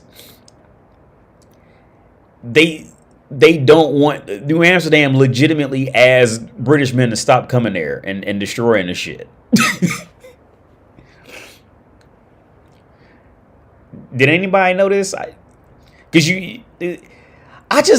more specifically, I love British news. I love just how they're just so clever with wording, to where you would just go off and believe, like if you don't know how to track it. They would just lead you to believe some old other shit. Like they're just so. I just love the wit. I love the wit of the UK. I love it because I used to fall for that shit. I love it. But yeah, see the news. They don't play this. Or I tell you something. What else the news don't play? what was it? I don't mean to brag on or rag on the British, but hang on. Because this just happened about a couple weeks ago. Yeah, this is it. After that football match, they just like it was just completely trash, dude. Complete. So some of you who met me, we walked in this area. This is Old Town. When the British came here, they just completely trashed it, dude. Completely trashed it. And one part that's interesting about this to me, because see, in North America, it's just usually all white and black. Like that's how we separate North America. It's all white and black. Like if everything, like America was literally built off of racism, of just pure racism, right? Whereas the rest of the world is essentially on some form xenophobic, right? So it was when I first came here, it was really hard for me to understand that these two groups of white people don't get along, because growing up in North America, like if you're white, unless you're just like completely trashy, like you're supposed to be on the same team, right? So how how I would see this, maybe not specifically only this, but like just realize how like those whites over the railroad tracks would come here and just like destroy their shit and then like run away. And you don't hear anything about it in the news or anything, because guess who owns their media? Guess who media is bigger? The UK's or Czech Republics? so you ain't gonna hear nothing about it. Like these were things I had to learn since I got here. Because like I said, in America, it's always just about skin color. Majority of the time, it's about skin color, right? It's gonna come back down to that, like at some point. Majority of Texas is Latino now. Word up. I could believe that. Yeah, motherfuckers trying to come up. I remember when we was in Santa Monica, and I was in this we was in some small college town. It wasn't US. We went past USC somewhere, and we was in some smaller college town. It was a nice area. And I went to the bathroom, and this dude he looked kind of crazy. He was in there, Spanish dude, Mexican dude. And he's like, I told this story a long time ago. He just starts venting to me, saying he's an illegal, and him and his family, like they tried like, crossing the border like 4 or 5 times. They got kicked out every time. But the last time he ended up being the only one that made it, and his family got kicked back out to Mexico. But he was just like you could, maybe after he started drinking a little bit, he started going off and was like, venting to me. And I was just, because I was a little uncomfortable, because I didn't know this motherfucker was like really crazy, some crazy rapist or some shit like that. You know what I mean? But I was just listening to him, and like he would just vent, he keeps going about it. But this was in California though. But yeah, that's just, man, that's what always plays out, man. It's like people just want to go, everybody just wants a better life, man. But then that human element of greed just kicks in, and it will kick in. Nobody's immune to it. I'm good, Black Panther. How you doing, man? What would it take for men to wake up to the nature of females and hear them instead of listening to them? Okay, one big thing in North America that fucks this up is North America is so separated because nobody's walking, nobody's out. People don't understand how much driving a car like just disrupts the whole social setting of humans, right? That whole separation, that entire separation. People do not realize how big that impacts them, right? They don't realize it. And I think the reason why it's even worse in I say North America is definitely one of the worst places on earth, or places that are similar in this context of how you travel. I think that's definitely going to amplify it. Women can keep maintaining this just look at me from across the street, I'm woman type of shit. There's almost this high school treehouse mentality of this childish mentality. and the men never have a real opportunity to really grow and learn and see women in their real habitat when they not, on a perfect day, when it's hot on the tram, when it's hot, well, it's not gonna be hot in the underground train, or like when they walking down the street and it just start raining. Like, you don't see a lot of that in North America. So the fact that women can keep dressing up, I think it just pushes that divide further. But back to the original question that I completely forgot about brothels in North America. Even if they were to put a brothel in North America, because I got on that tangent about drinking beer. Even if they were to put a brothel in North America, I think the damage has been done too far at this point. And let's say if right now, because here's the thing, even women around the world know about the situation in America. Right now, if you were to pick up, let's say, Show Park and put it in every major city in North America, the women would get away with charging $2,000 for 30 minutes. Because they know they can do it in North America. Because they know that climate the men have been beaten down too much for too long. Right? They know the same way how Americans can get away with paying Mexicans a third of what they pay a North American. Because the Mexicans was beaten down too much from wherever they came from in Mexico. That's why they risked everything to go to North America. Right? If they were to pick a Show Park up and put it everywhere in North America right now, women on a whole would get away with charging $2,000 for 30 minutes. They get away with it because they know they can. I still remember that. I told you guys a story a while back about the girl who I thought she had a beautiful body, but she laid back. She lay on her back, and I could see the scars where she had breast implants. And she didn't even have big breasts, but she had breast implants.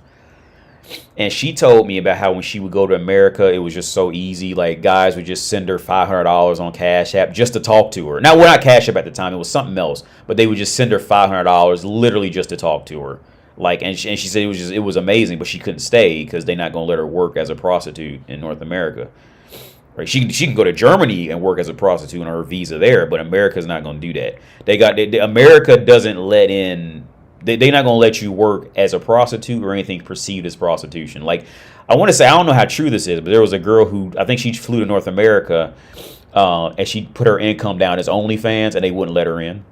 I don't know how true that is, but it sounds along the lines of what America would do right now. It sounds along the lines of it. Do you think a black man from the States would be seen more valuable? Okay, here's the thing. Okay, Kevin Megumi says, do you think a black man from the States would be seen more valuable than a white guy from, say, Ukraine? Okay, I would say the color in this context really doesn't matter, as long it's more so the country you come from. Once you leave North America, it's all about what country you're from, right? On a realistic level.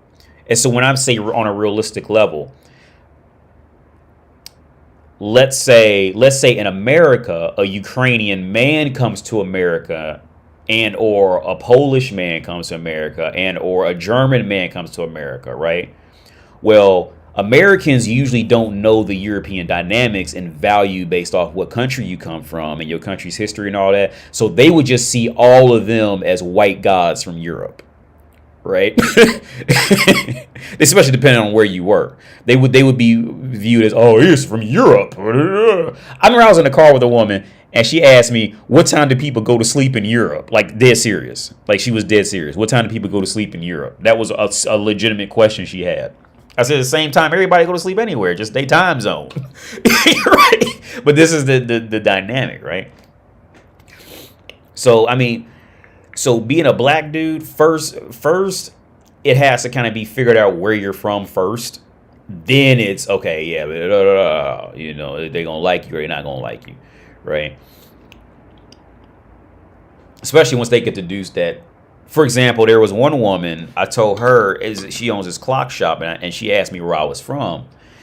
And I said, no, I'm from America. And she goes, where are you really from?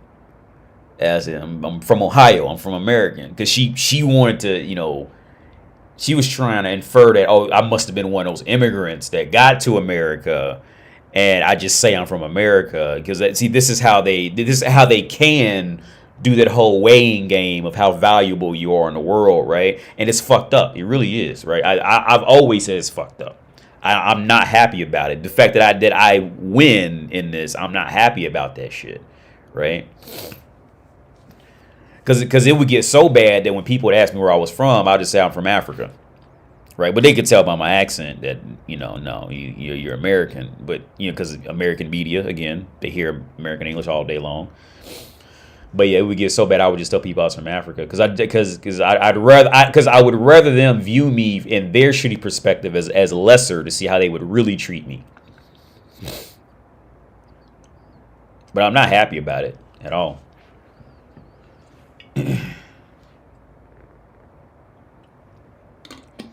But yeah, so back to what I was saying. Would a black man be seen as higher value? Okay, you would be seen as higher value because you're American versus a Ukrainian man. Now, the fact that you're black, like I said, they'd have to hear you talk and see what you're saying. Then it's cool, right? But once the nationality comes out, then it's like, oh, okay, yeah, that type of thing. And I'm thinking about this one Ukrainian girl I met, pretty girl too. She posted on Facebook. So this is just a funny thing about because you don't know everything about everybody's country. She's in this band with the Confederate flag in the background, right? And the thing is, they don't really I don't think the world really understands what the Confederate flag is. The Confederate flag was seen in shows like I think Dukes of Hazzard, and on top of that, it's a memorable design. Right, the Confederate flag is a memorable design, and if you know it's from America, it's got some I don't want to say sketchy history, but it's got some drama behind it. That's going to be a focus point for many people. So I remember I used to see women with Confederate flag belt buckles over here. If you go to a military what do you call it, the military shops where they sell they sell the military clothes in, they'll always have Confederate flags outside. They don't put American flags out there, they put Confederate flags. And this girl, she had a band with the Confederate flag, right? Now they don't know what the Confederate flag really is. Right? Or what in any way, shape, or form what it even comes close to representing. Right? So for those of you outside of America, what the Confederate flag was, briefly, the Confederacy was essentially trying to hold on to that slave labor. The Confederacy was essentially the KKK. It was the forgotten poor whites who had to make money off of only their land, their plantation, and when the slaves came over and that cotton boom came in, that was their livelihood. That's where all their riches and resources came from, was off the backs of Africans who were shipped there as slaves, right? So the Confederacy got so mad about Abraham Lincoln wanting to free the slaves, not because he liked black people, but because he needed to tax more motherfuckers into it. It wasn't because Lincoln did not free slaves because he just liked Negroes, all right? Motherfuckers like to try to frame him as that, but that's not what it was about, right? It was all about money. The Negroes was living there tax-free, all right? All right? And them poor whites was keeping all that money. That's two negatives to rich whites, right? Them poor whites and the Negroes hoarding that. It's a drain on their money, right? So they tried to free the slaves, right? So the Confederacy got mad, and that's when the Civil War happened, and that's when Europe lost all its cotton imports, and Europe didn't care. They just wanted to find somebody else who sold them cotton for a good price, right? They didn't care if it came from slave labor or not, right? And and the poor whites are still butthurt about it. A lot of them now, some of them may focus on some other part because it still is our heritage or history. I get that, right? But that's the general overview of what the Civil War was about. The poor whites was getting beat up yet again by the actual Republicans because so let's go into what the reason why there's even a Democratic Party. Let me put it like this. because I see people on the internet sometimes like claiming they're Republican, right? Because they earn $200,000 a year. Let me tell you something. If you don't make 7 figures a year at minimum, you are a Democrat. You're just too dumb to realize it. Right? You are. Right? But the only the reason why the Democratic Party came into place, I remember I took political science when I was in college and I hated it, but I made myself read it. So I might get a little snippets wrong here or there, but the overall theory is there. The reason why the Democratic Party came in, the prefix meaning dems, which means for the people. The reason why that party was made is because the Republicans kept pushing and taxing the farm owners, the poors.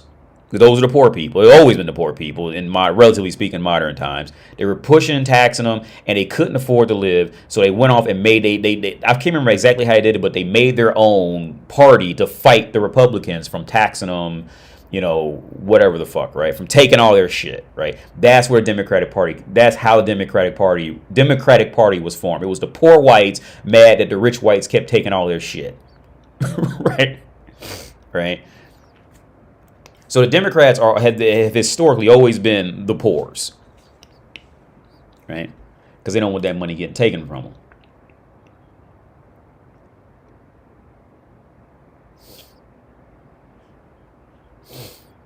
Wait, Abraham Lincoln even said he didn't free the black slaves for moral reasons. It was strictly for political reasons. Oh, yeah. Because also it was that whole thing of the poor, because they were deathly afraid. Like, I forget what was that book I read. It was a while ago. I read this one book, and they actually pulled the journal entries and the letters from the rich whites and how they would talk about the poor whites. If the poor whites ever read that shit, they will fucking, especially if they're racist and they're like Confederate, they would probably shoot themselves in the head and kill themselves if they heard how those rich whites talk about them. It's brutal shit.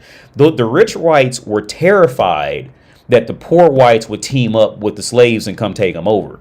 Right, because you remember this was long before like weaponry was like on a massive good scale to really fight off 3,000 angry people against one home. Right, like if they had it fucked around and teamed up, they would have killed them rich whites. And when you read those journals on how they literally strategically planned to give because the whites they were going to be the only ones who were going to know how to read after slavery, so they would specifically find ways to get money to the poor whites in the hopes that the poor whites would think they're better than the poor blacks, right? So then what happened was you get some poor whites who wanted to be, they just wasn't on it. They was, humans. They was cool people, and the poor whites who were angry would go off and terrorize those whites who were cool, and they would terrorize anybody who wasn't white because they were mad because the rich white people didn't want them there.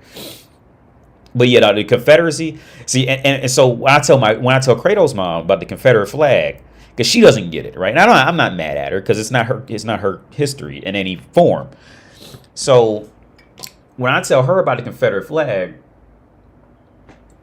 I tell her, how the Confederate flag is for my culture would be almost the same as if I ran around with a Bolshevik flag in Czech Republic right now. So for those of you who don't know what the Bolshevik flag is, it's that sickle. Anyway, it's freezing up. I can't see. Okay, here we are.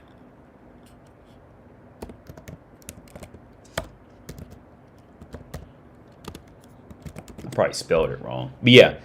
So it would be like me walking around Czech Republic, wearing a wearing a Bolshevik flag. Talking about, yeah, it's stylish. You know what I mean? But again, you got to play the bigger man and not do that shit, right? But that's essentially what it would be for my history, right? Of what represents keeping you down, right? So a real quick history on this Bolshevik party.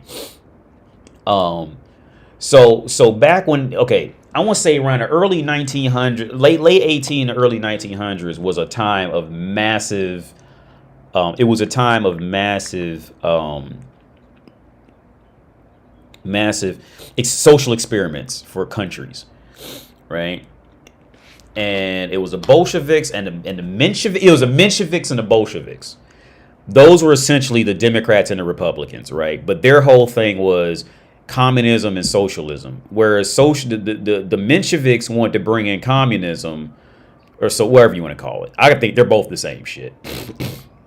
The Mensheviks wanted to bring it in, but they realized that people don't just shift like that overnight. Right. Whereas the Bolsheviks were like, yo, we need to bring in communism and we need to bring it in right now. Fuck all that shit. Do it right now. Like they had the same core beliefs, but the Bolshevik party, which is this party, which we know in history, those are the ones who won. They wanted it like tomorrow. Whereas the Mensheviks, is this the Mensheviks? I never remember what the Mensheviks had, but the Mensheviks, they wanted to ease it in over time, right? Well, obviously they won, and we seen what happened. But it would be like me, AD, walking down the street wearing that flag, and be like, "Well, it's my pride, it's my history."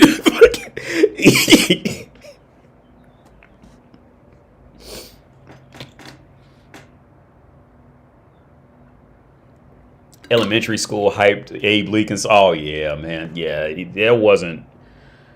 Yeah, he didn't do that shit because he believed in that black people were human. No, or anybody who wasn't white was human. Because again, because I hate to go on these racial tangents, but like, yeah, that was like the legitimate thing, man. Like the legit, like that. That's just how American history was. Like, if you were not white, you were literally not seen as human. Just what, like that's literally a quote. Like, you were not seen as one whole human. But yeah, no, yeah, they wear the Confederate flag because they don't know what it means, man. They just think it's just stylish. They don't get it. Cause I took a picture with a dude at an Army surplus store. That's what they call it, Army surplus store, and he had the Confederate flags. And I took a selfie with him. And smile, because he has no idea what the flag means. You know, I could tell, because he was cool. He was, no issue. And the girl, she was playing the band with it. Yeah, like, yeah. Let me read these comments. Interesting conspiracy theory to the South. The South was rebelling against the corporation fat cats of the North. Even African Americans fought in the South. I have black friends who studied this history, and it goes against a lot of what Rockefeller Prussian school system teaches, slandering the South. Who knows? I believe history is heavily skewed. Yeah. Wait, do you think? Oh yeah.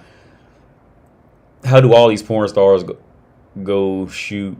How do all these porn stars go shoot in America then? Oh, they'll just go on like a tourist visa. They'll just go on a tourist visa. Or they may know a guy who can just get them in on some bullshit work visa if she's hot or something like that. It's tons of ways for them. It's tons of ways for them to sneak into America if they really want to sneak into America. But a lot of the women, especially if they don't speak English, they're gonna have a much harder time with that, and that's what keeps a lot of them out. Because Americans aren't going to know if they're going to be getting scammed with this woman or not, and or maybe the woman doesn't want to leave. But because especially if she's in EU, she can get. It's not very difficult if you're in the European Union. It's not very difficult to get like a 3-month visa to North America. Now the hard part is if they get if somebody questions them. They got to show they have, to have the money to, take care of themselves, or they got a place to stay. They might even want to talk to the person they're staying with, shit like that.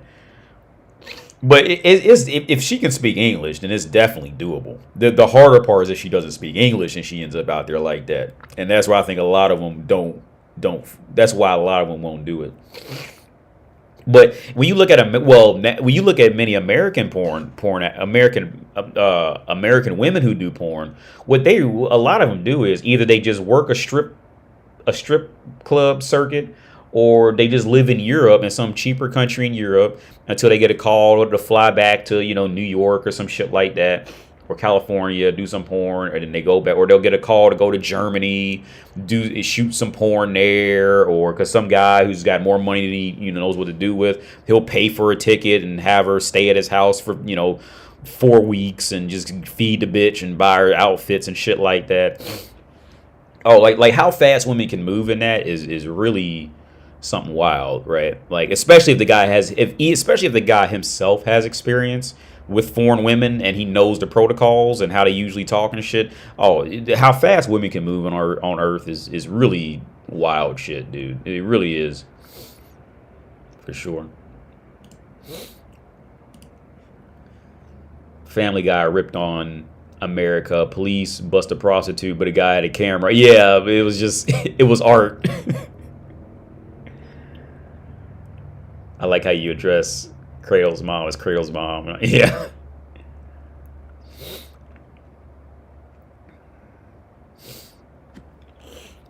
But yeah, man. Well, we are with the porn thing, man. Like I said, there's always, as long as women are going to be women, they're going to be selling pussy if just not just to do it, because you got to think from a woman's perspective, all she has to do is just take a bath, wear something tight, and, have her hair straightened. And that's all she needs to go out there and know she going to make at least a couple hundred that hour. Right. Like, it's the easiest fucking life you can have, right? Like, just don't be fat, be agreeable, and take a bath. And she is walking employment right there. Right? Like, but yeah, man, I'm gonna get off here in like 10 minutes. Cause I gotta pee too. I'm in this dungeon. I don't want to call it a dungeon. I'm in this like underground lava. I'm in this underground. I'm in this underground volcano or something in Zelda, and I gotta unlock like 5 locks, and I just figured out the 4th one before I started this live stream.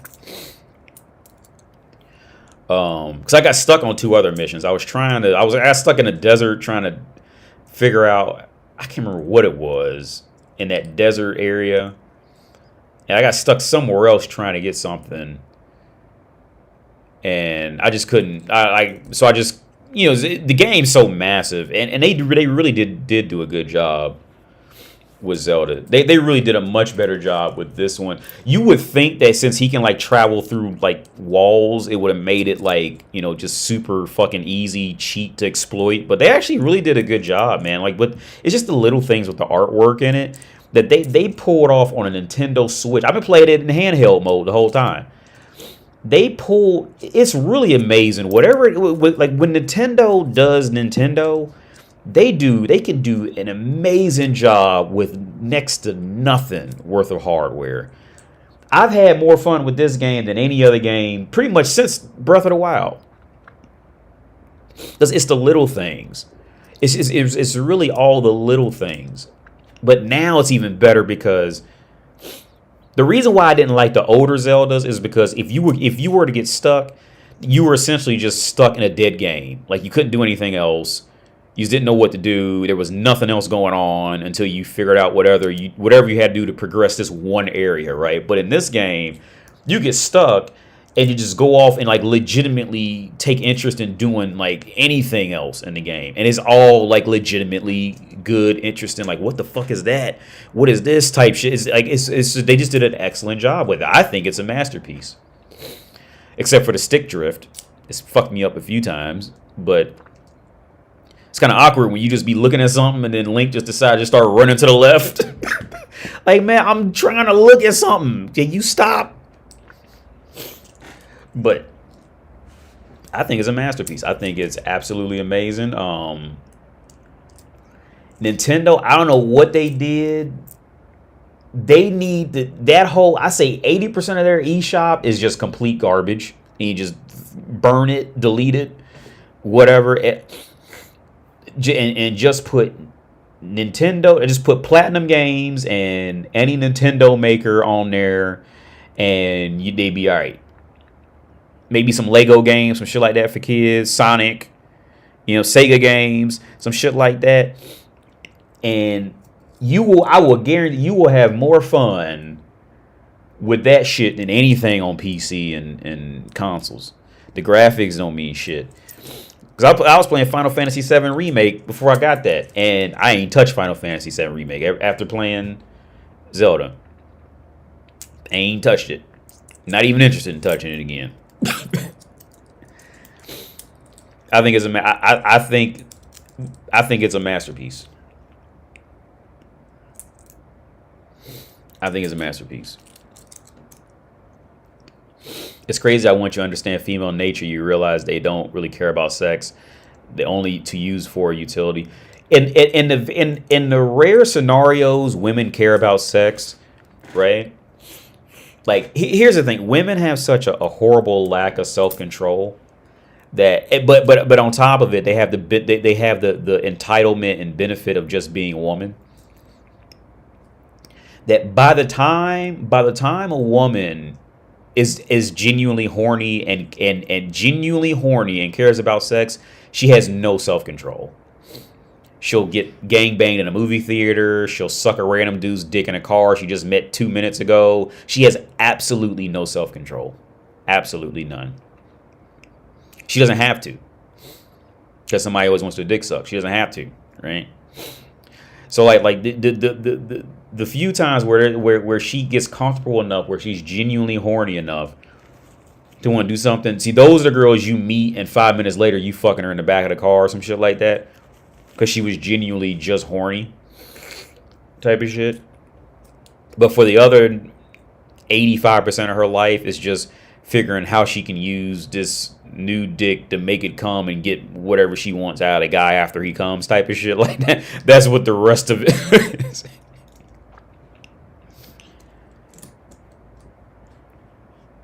She'll put in a travel visa and report she's taking a tour of these nuts. But yeah, I don't know, man. If a woman wants to get around on Earth, she's going to get around. There's just no, especially if she's young and attractive, she's going to get around. There's nothing you can do to stop it. And that's why I feel sorry for guys who have teenage daughters and all that shit like that. Like if she if she wants to get around, she's going to get around, right? Now, guys don't have that option. Guys, even if a guy's gay, he don't have anywhere near the same options that a woman will have. Even if a guy's gay and is known to be a whore being gay, like, he doesn't have the options that a woman will have. Absolutely, nowhere near that same level of options. This is why I don't want daughters. I would disown my own daughter if she became a porn star, a stripper, or a hooker. Yeah, man.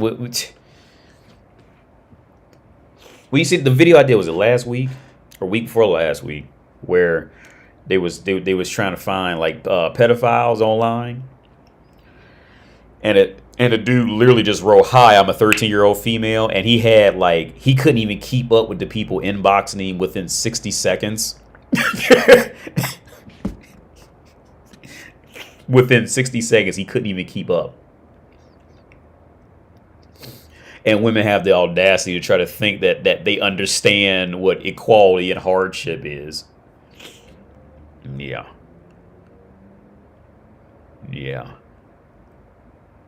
Now when they get older, they start to face it.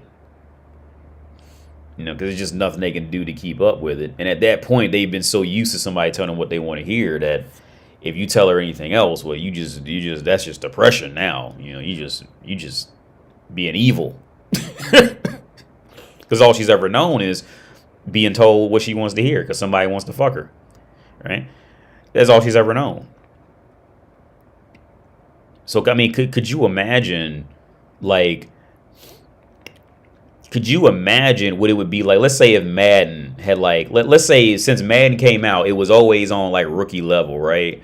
And then all of a sudden, out of nowhere, the level just ramps up to all Madden, and it's just stuck like that for the rest of the time.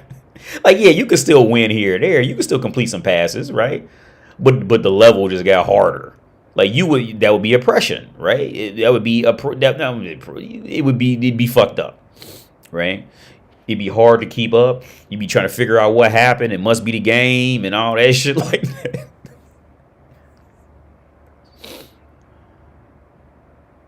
Because I seen this thing, and I commented somewhere about this. Talking about if some dude talking about his wife got fat, and of course it's always going to be women saying, "Oh, you don't love her then if you don't find her sexually attractive after she got fat," which is like total bullshit. I think that's total bullshit. And the example I use is, okay, if you went out and bought a Lamborghini, right?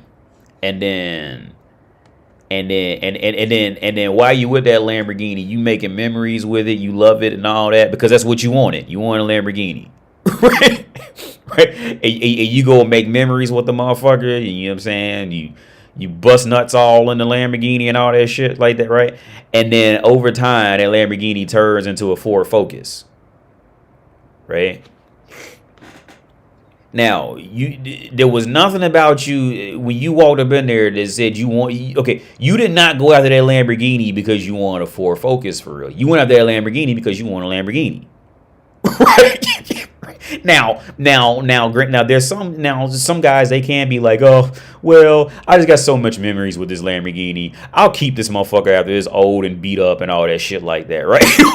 like some motherfuckers will do that, right? But don't be surprised when a motherfucker look at that beat up Lamborghini, be like, yo, trade this motherfucker in. I'm going to go back get what I wanted again. Like, I'm not going to be mad at a motherfucker who will do that, right? I'm not mad. I'm not going to try to talk the man into him thinking that he's wrong and all that shit, because that's not what he went after. He went out there and he wanted, at least in that context, what that woman was at the time, and that's it, right?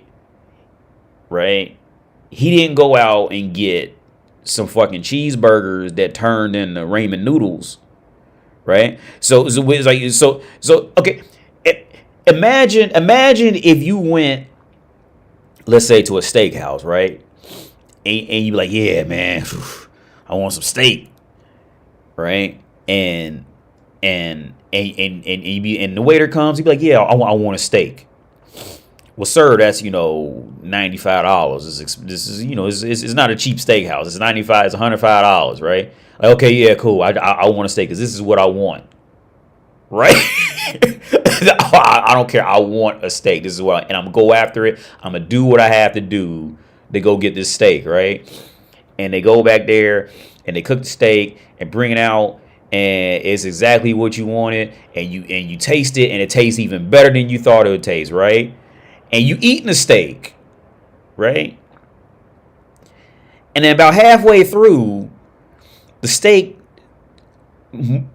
mutates. It starts. You know how them old CGI graphics used to look, like Animorphs. Like they would turn into like a fox or some shit. And that motherfucker like morph into let's say a McDonald's patty. Like, it's still beef, you know what I mean? Like, it's not, it's not steak, but it's beef. Let's say it mutated into a McDonald's patty. You'd be like, what the fuck? This isn't what I wanted. You'd be like, yo, take this motherfucker back. You'd be mad about that shit, right? Any woman would be mad about that shit. Right? If what she was eating mutated into some old other shit mid-meal, she'd be mad about it. She'd be cussing. She'd stand up mad cussing motherfuckers out. This ain't what the fuck I ordered. You ain't getting no fucking tip. It's like, what the fuck I ordered a steak. Yeah, bitch, that's you. When you get fat. That's you. So I'm not now again, some men, they'll be like, yeah, well, I started eating this motherfucker. I really enjoyed the memories I had when it tastes good. So I deal with it. And some men would do that, and they put themselves through all type of mental anguish and torture because they scared of what people gonna say about them, or they scared of what they think about themselves for leaving her because the memories and all that shit like that, right? Right. But women, if you let women in on that conversation, women have the self-awareness of a fucking sea lion, dude. Like, they don't even know they exist when it's about them. They can look at other people and be like, yeah, yeah, yeah. But when it's about them, they don't see that shit, man. So when it comes to that, like, I'm not mad when a guy just be like, look, I don't want to be with her anymore. Whatever the fuck. Like, especially if she did something like gain weight or, cut off all her hair. I know some women who did that personally. And like, I can't be mad. You can't be mad at the man for that. No man, no logical thinking human can be mad at the man for that. Because, okay, had that shit have flipped and the man would have lost all his money and whatever the fuck, and the woman left him, they be congratulating her for doing that shit. Right? What's up, Super? What's good, AD? Glad I woke up in time for a stream. You streaming on Thursday? I need a stream. I need a stream in my birthday. Oh, it's your birthday. Yeah, Super. Yeah, I'm going to try to stream Thursday. The only reason I didn't stream last Thursday is because my allergies got so bad, dude. I couldn't even talk. My allergies were just so bad. I was going to stream last Thursday. I just couldn't do it. My allergies just kicked my ass. It got hot, and some reason, like, I just was fucked up from Wednesday to Thursday. It didn't get better till Friday. And then by then, I was just too tired from doing all the sneezing and coughing and blowing my nose the whole time. I just ain't do nothing all day.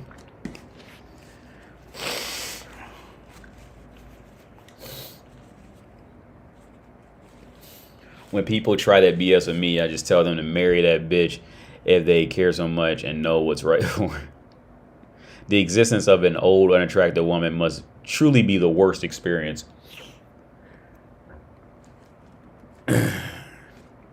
My thing is this, man. If she can be old, ugly, fat, or whatever, I don't have an issue with that. Whether either one of all those or all of them, I don't have an issue with that personally. I'm not saying you do too. Yeah, because your point was that it must be like the worst existence. Yeah, from the woman's perspective, I agree for sure. Yeah, from the woman's perspective, she just can't keep up with anything.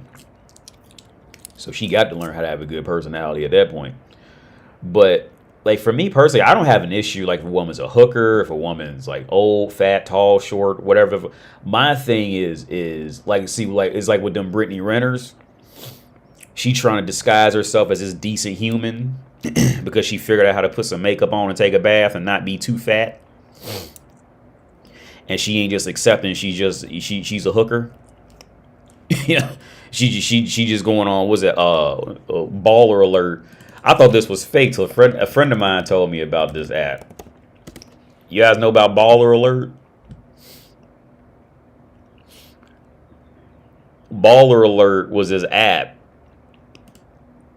that women would download to know when like celebrity men or like sports players would like come to clubs or come into town, and that's how they would know to get up and go. Who the fuck even? I said Trina slams pregnant. How old is Trina? Trina is old as hell to be so like, yeah, I may be pregnant. How old is Trina? Pregnancy rumors. But Trina's daughter might be pregnant.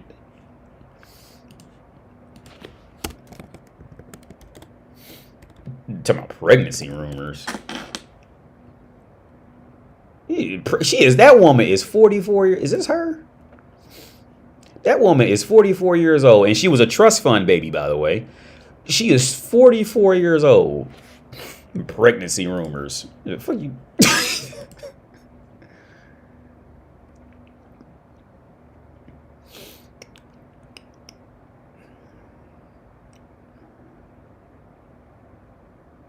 I seen something funny. Motherfucker said, if everybody's so body positive about Lizzo, then why do women get mad when you say they look like Lizzo? I thought that was funny.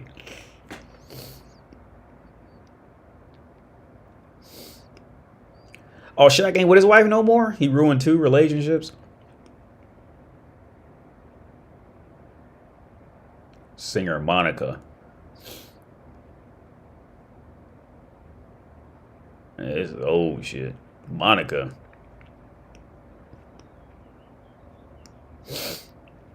I bet half the motherfuckers here don't even know who Monica is. Monica was back when Usher was like young. Yo, I used to really like Usher years like when I was like, a teenager. But like it was really sad to see like Usher like it was really like a part of my heart broke at one point because like singing and dancing. Here's the thing, man. When I had gotten older, because I used to like Usher because he was pretty much the closest thing to Michael Jackson when he first came out. Somebody who was like singing and dancing, right? Now, when I got older, I really didn't like Usher, especially after the Confessions album. I just didn't care for anything that he would even be in, right? Because as I got older, I kind of seen like, yeah, he was just that that kid dancing in the living room type of shit. But here's the thing: when I seen something of him dancing like as a street performer, like as those mannequin type dudes, and Usher could Usher's like Michael Jackson. Like he never used his real dancing abilities like in his music videos. He's actually a really good fucking dancer. But it gets really weird, and I felt sorry for him because I remember he was like trying to play a bass guitar, and he had like this fro hair. The dude's like 40 years old. He's old. He's too old to be walking around like that, right? He had this like fro head, and he was like like trying to like it was cringy. Like I'll tell you who was look cringy.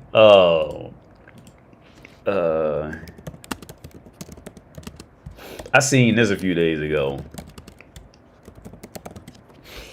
They remaking the Good Burger. Y'all remember the Good Burger? Like this was just because my girl, she loves Keenan, which I've always loved Keenan. I always thought Keenan was the funny one. From what was the name of the show? Not all that. Was Keenan and Kel. I always liked Keenan more than I like Kel. Like Kel was funny, but Kel kind of like he always kind of felt like he was like almost imitating Martin Lawrence too much.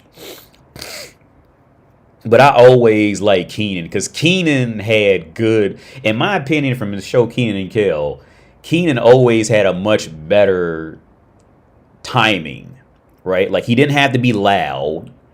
He didn't have to like show out. He was like Ben Stiller's dad. What's Ben Stiller's dad's name?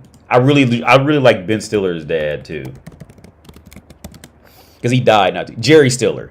I thought his comedic timing was just like, it was just perfect. Like on the show The King of Queens, his comedic timing was just perfection, right?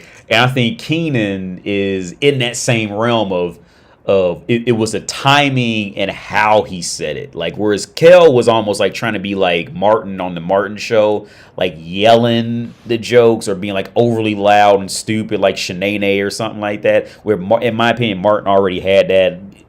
He already had that sanction off for him. But Kel always had perfect good time. So I always just so Kratos Mouth, because we got into watching Big Papi on SNL. Here you go.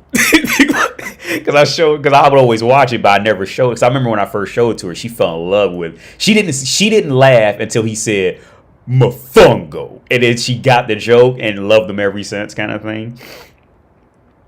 And I would try to tell her, like, no, like Keenan was the one. Yeah, Keenan was the one who wasn't popular. He was actually on a show with a guy named Kel, and Kel was actually the famous one. And if you would have watched the show, you would have thought Kel would have been the one who would have made a career, and Keenan would have been the one like suffering.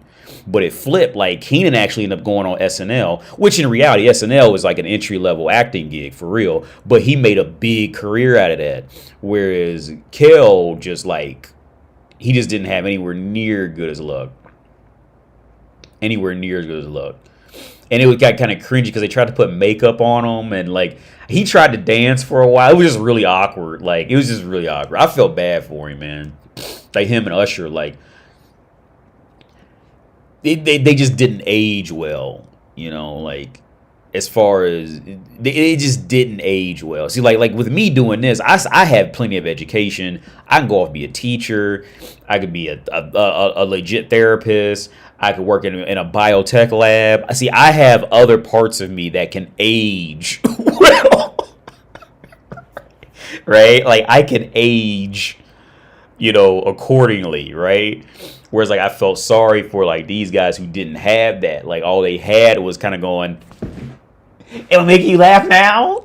Do you like me now? Like I feel sorry for those guys.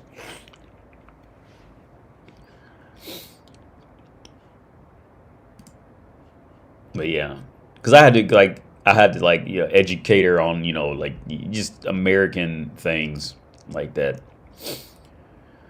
But yeah, I always liked Keenan better though. I always liked him better. Hell yeah, remember Keenan and Kel? That shit was funny as hell when I was a kid. Yeah, good to see you, AD. How have you been handling the heat? Oh, it's been cold lately, man. Well, it was hot a few days ago, but I got some air conditioners, so it's fine. I got the fan on now. But But yeah, I remember. Why does this name sound Linda? This name sounds so. Oh yeah, she's always been real cute to me. This girl, I never knew her name, but she was in Daddy's Home, and she was in Avengers, I think.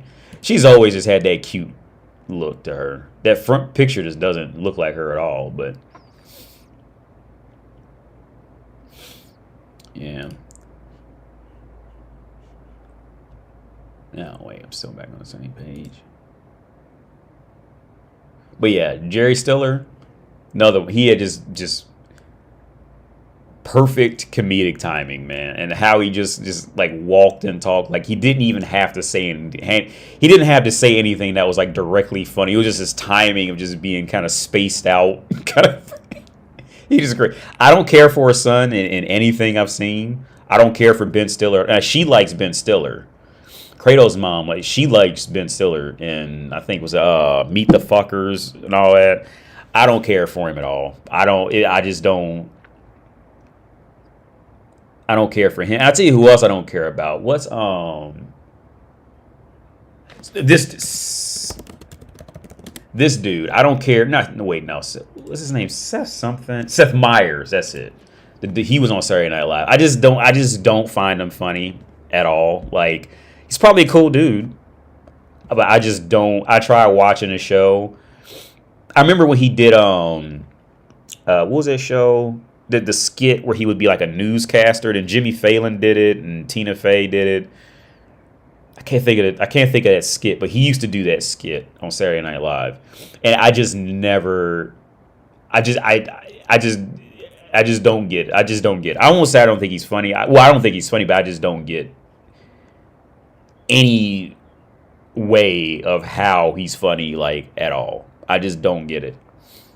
I don't know if I'm just missing something or like his voice, his look, the jokes it's just nothing. Just nothing. Like I don't think Jay Leno's funny.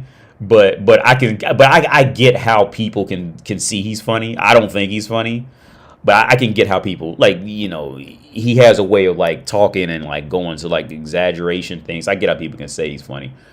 Jerry Seinfeld, you can't not like Jerry Seinfeld. At some point, you gotta like Jerry Seinfeld. But this dude, yeah. He's great. I love him. Love him. He's great. Fred Armisen, whatever his name is. I don't know how to pronounce it. He's great. I still remember when I seen Jimmy Fallon in Times Square. That dude's like 6'5" or something. He's tall. How tall is he? I remember I seen him in Times Square. This was when he went through like this real like slow time in his career. Like when I seen him in Times Square, he was like, this was because Jimmy Fallon went through a real, as far as like being mainstream. I don't know what he was doing on the side, but like, or maybe something he just wasn't recognized for. But he was going through a real slow time, and that's when I was in New York and I seen him with a microphone. And then it's like years later he ended up having his own show. I really like Bill Hader too. I think he's funny. I think he's just a wildly. I don't even know how to even play. I don't know what's going on about comedians, or not comedians, but just actors. Because he did SNL too. I don't even know where I would even place him. But I really like. I always look forward to seeing him in a skit. And Brooklyn 5, yeah, look at Brooklyn 99 or whatever it is. Yeah, he's a great dude too. Let me see. Don't really know anything about them. Tina Fey, still put a baby in her. If she, all she gotta do is call. What's up, Tina? Would he be a question? Yep, I put a baby. I don't care how old she is. Don't care. Yep, Tina Fey, I'd put a baby in her. No questions asked.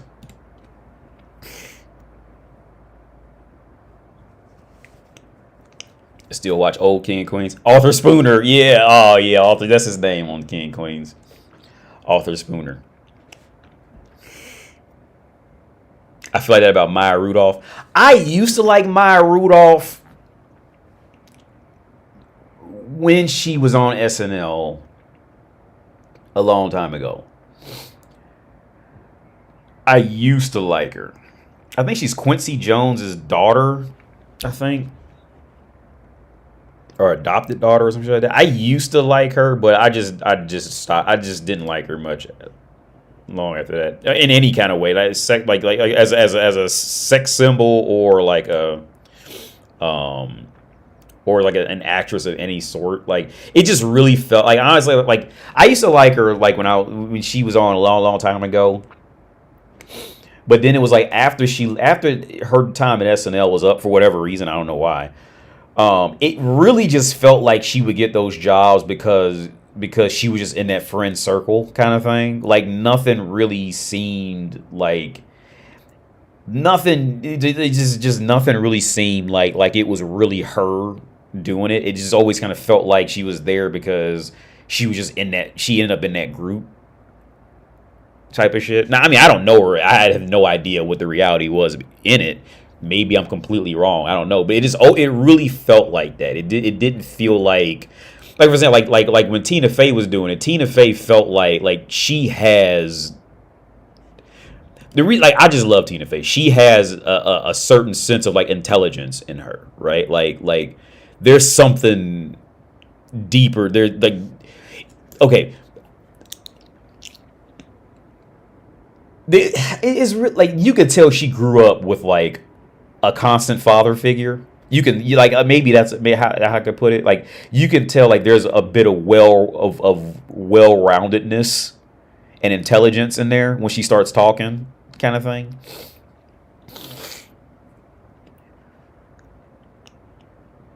My Rudolph had that quality where she can play pretty much every race. Yeah. She can do. Yeah. I'm into Zazie Beetz from The Harder They Fall. Let me Google that. I don't know who that is. I'm copying it right now.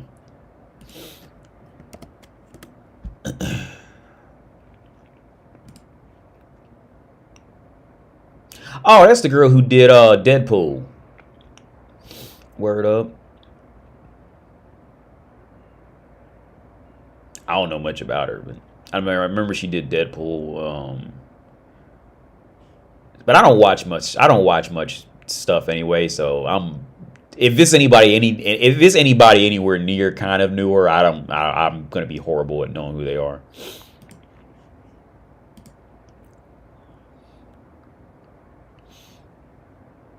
AD, earlier you were discussing my accounting internship. I tuned out because I had to do something. I just wanted to inform you that it's unpaid and I've done some coursework specific to my accounting major. Oh, that's cool, man. Yeah. I was just, I'm happy you got it and you're doing it, and congratulations and all that. And I was saying yeah, like the fact that they're not just like drowning you in work, like I would say, yeah, like if you can just try to make, just try to make some type of connection or something like that, because you never know who you're gonna bump into 2 years later, 3 years later at some job or McDonald's or whatever. You never know. I won't say like don't try to overly become friends with people, but I mean just if a friendship develops, like I would definitely take it. She was on a show called Atlanta. Kevin Samuels made a cameo on the show. Oh, word? I didn't know. I remember that show, Atlanta. I didn't know Kevin Samuels was on there.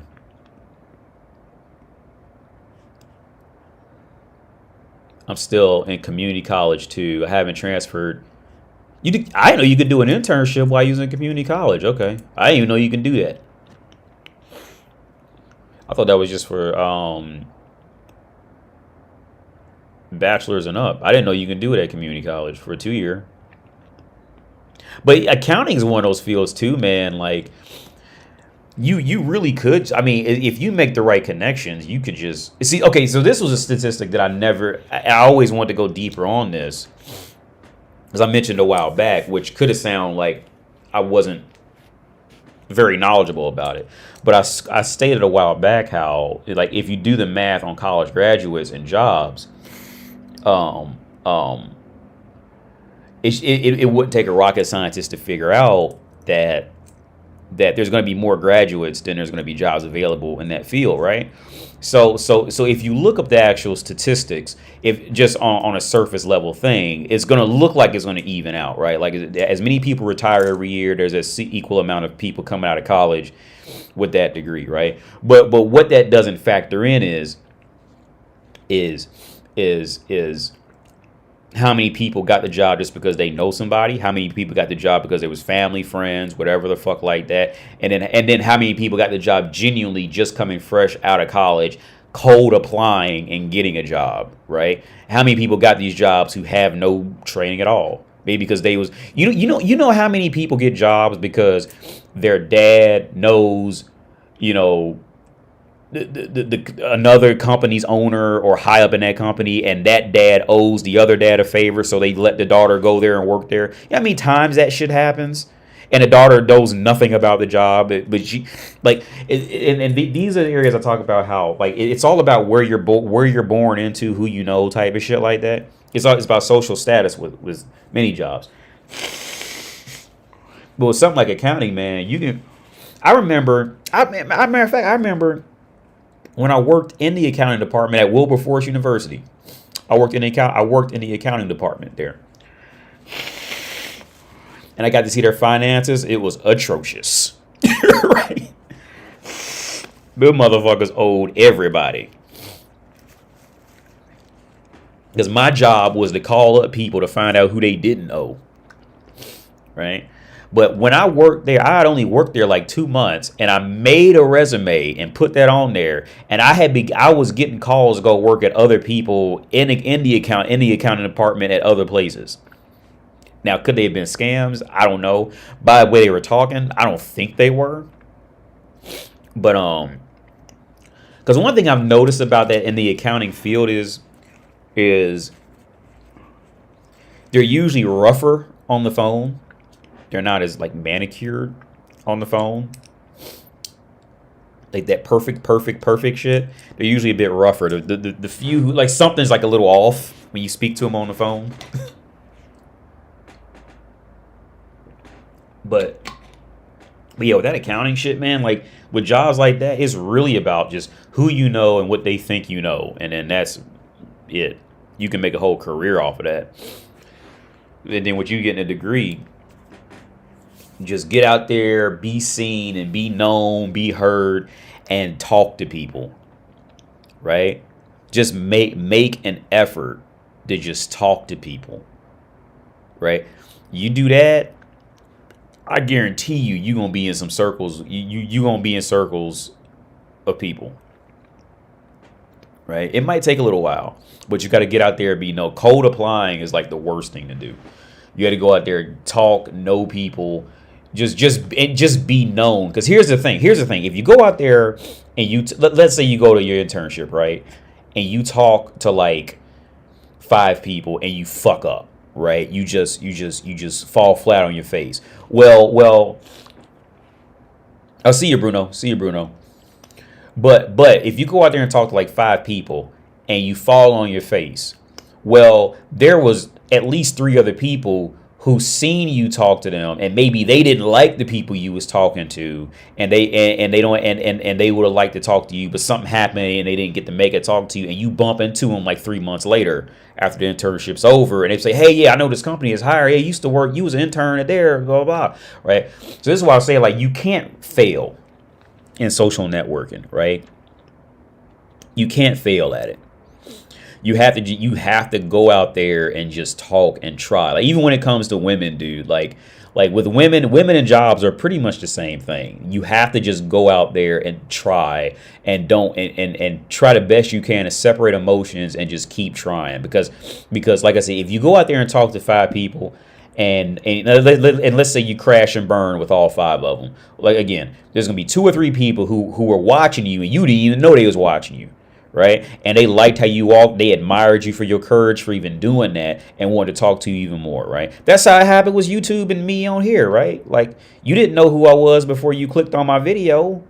For whatever reason, you'd even decide to click on one, right? I never knew who you were. Right? That's how the social networking works. You have to just throw something. If you don't throw anything, okay, if you go to fish, right? If you don't throw if you don't throw something in that pond or river, lake, whatever the fuck, you definitely ain't gonna get a fish out of there. Right? You gotta think about it like fishing.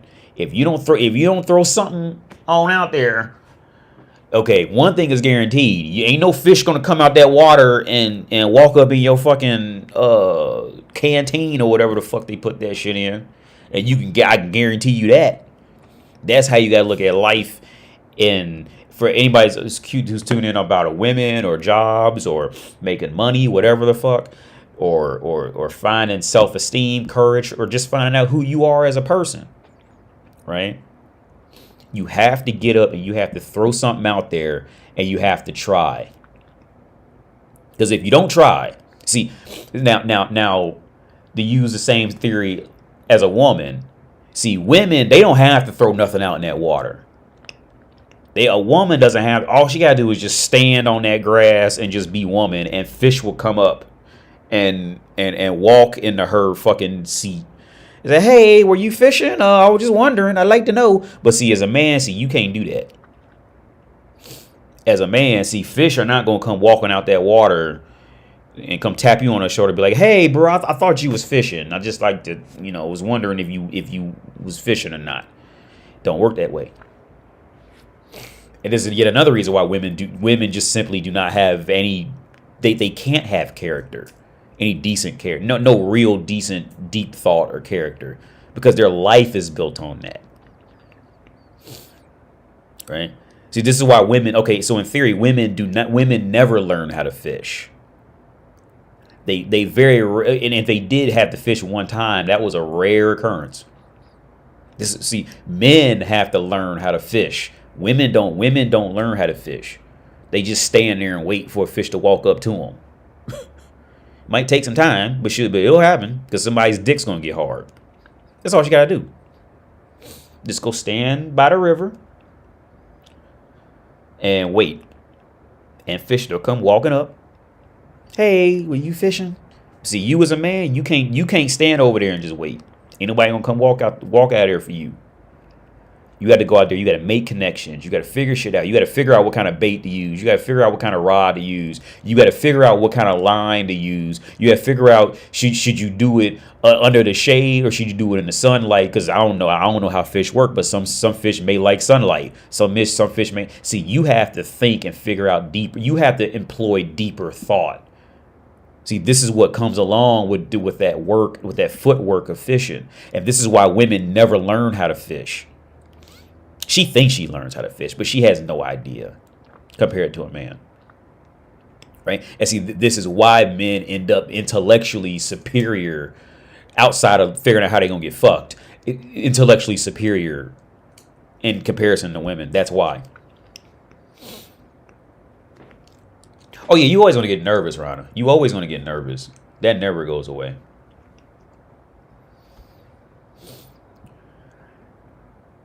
Oh, right. You making videos, yo, man. Like, yo, just keep going, man. Keep doing it. Because here's the thing: if you making videos, now you're gonna learn other. You still learning. You're not losing, man. Because even if you make videos and nobody's watching or whatever, like you're learning deeper parts about yourself. The ability to get up and keep going when maybe nobody's even watching them or listening to them or whatever. You're still learning deeper parts about you. See, these are areas that women have no concept of deeper thought. But see, you as a man, see, this is where you're really growing and really learning. Don't worry about how people are gonna react if they find out that you got 3 views on a video or something like that. Don't even worry about that. Because see, your path may not actually end up being in being popular on YouTube. Your path may be you focus on making this video. Now you learn the layout, you figuring out how it works, and your path may be go off to become a video editor, or maybe learning what you learned from what you learned how to analyze in video editing, and then take that same knowledge and just apply it to, let's say, accounting in some kind of way, right? And so that way you can kind of see it like step back. Like I always said before, man, like the best musicians are the ones who play a piano like they're playing the drums, or they're playing the drums like they play a guitar. In that theory of thinking, right? Like just like they're playing it differently. They're not playing it like a person who plays just the drums. Like the best musicians are usually the ones who play 4 and 5 different instruments because they can think in a different way by the time they go to a different instrument.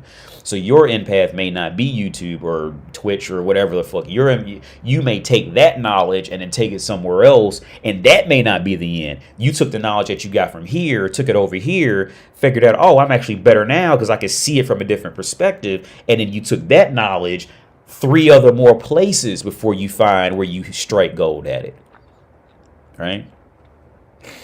It's very rarely just a one direct shot. Very rarely will it ever be just a direct one-way shot with it. Very rarely with whatever you're doing. But you're going to get nervous. I'm late. Oh, somebody said they're Zazzy. I didn't even know her name, but yeah. Somebody said they liked her, so I didn't know her name, so I Googled her. Don't get nervous around women. Just learn more about them. Guys like AD, the more you learn about women, the less impressed you'll be by them. Yeah. And I will say this, man, like it's still gonna happen, man. You're gonna be nervous sometimes too. Like it's just part of being human. It's just being human.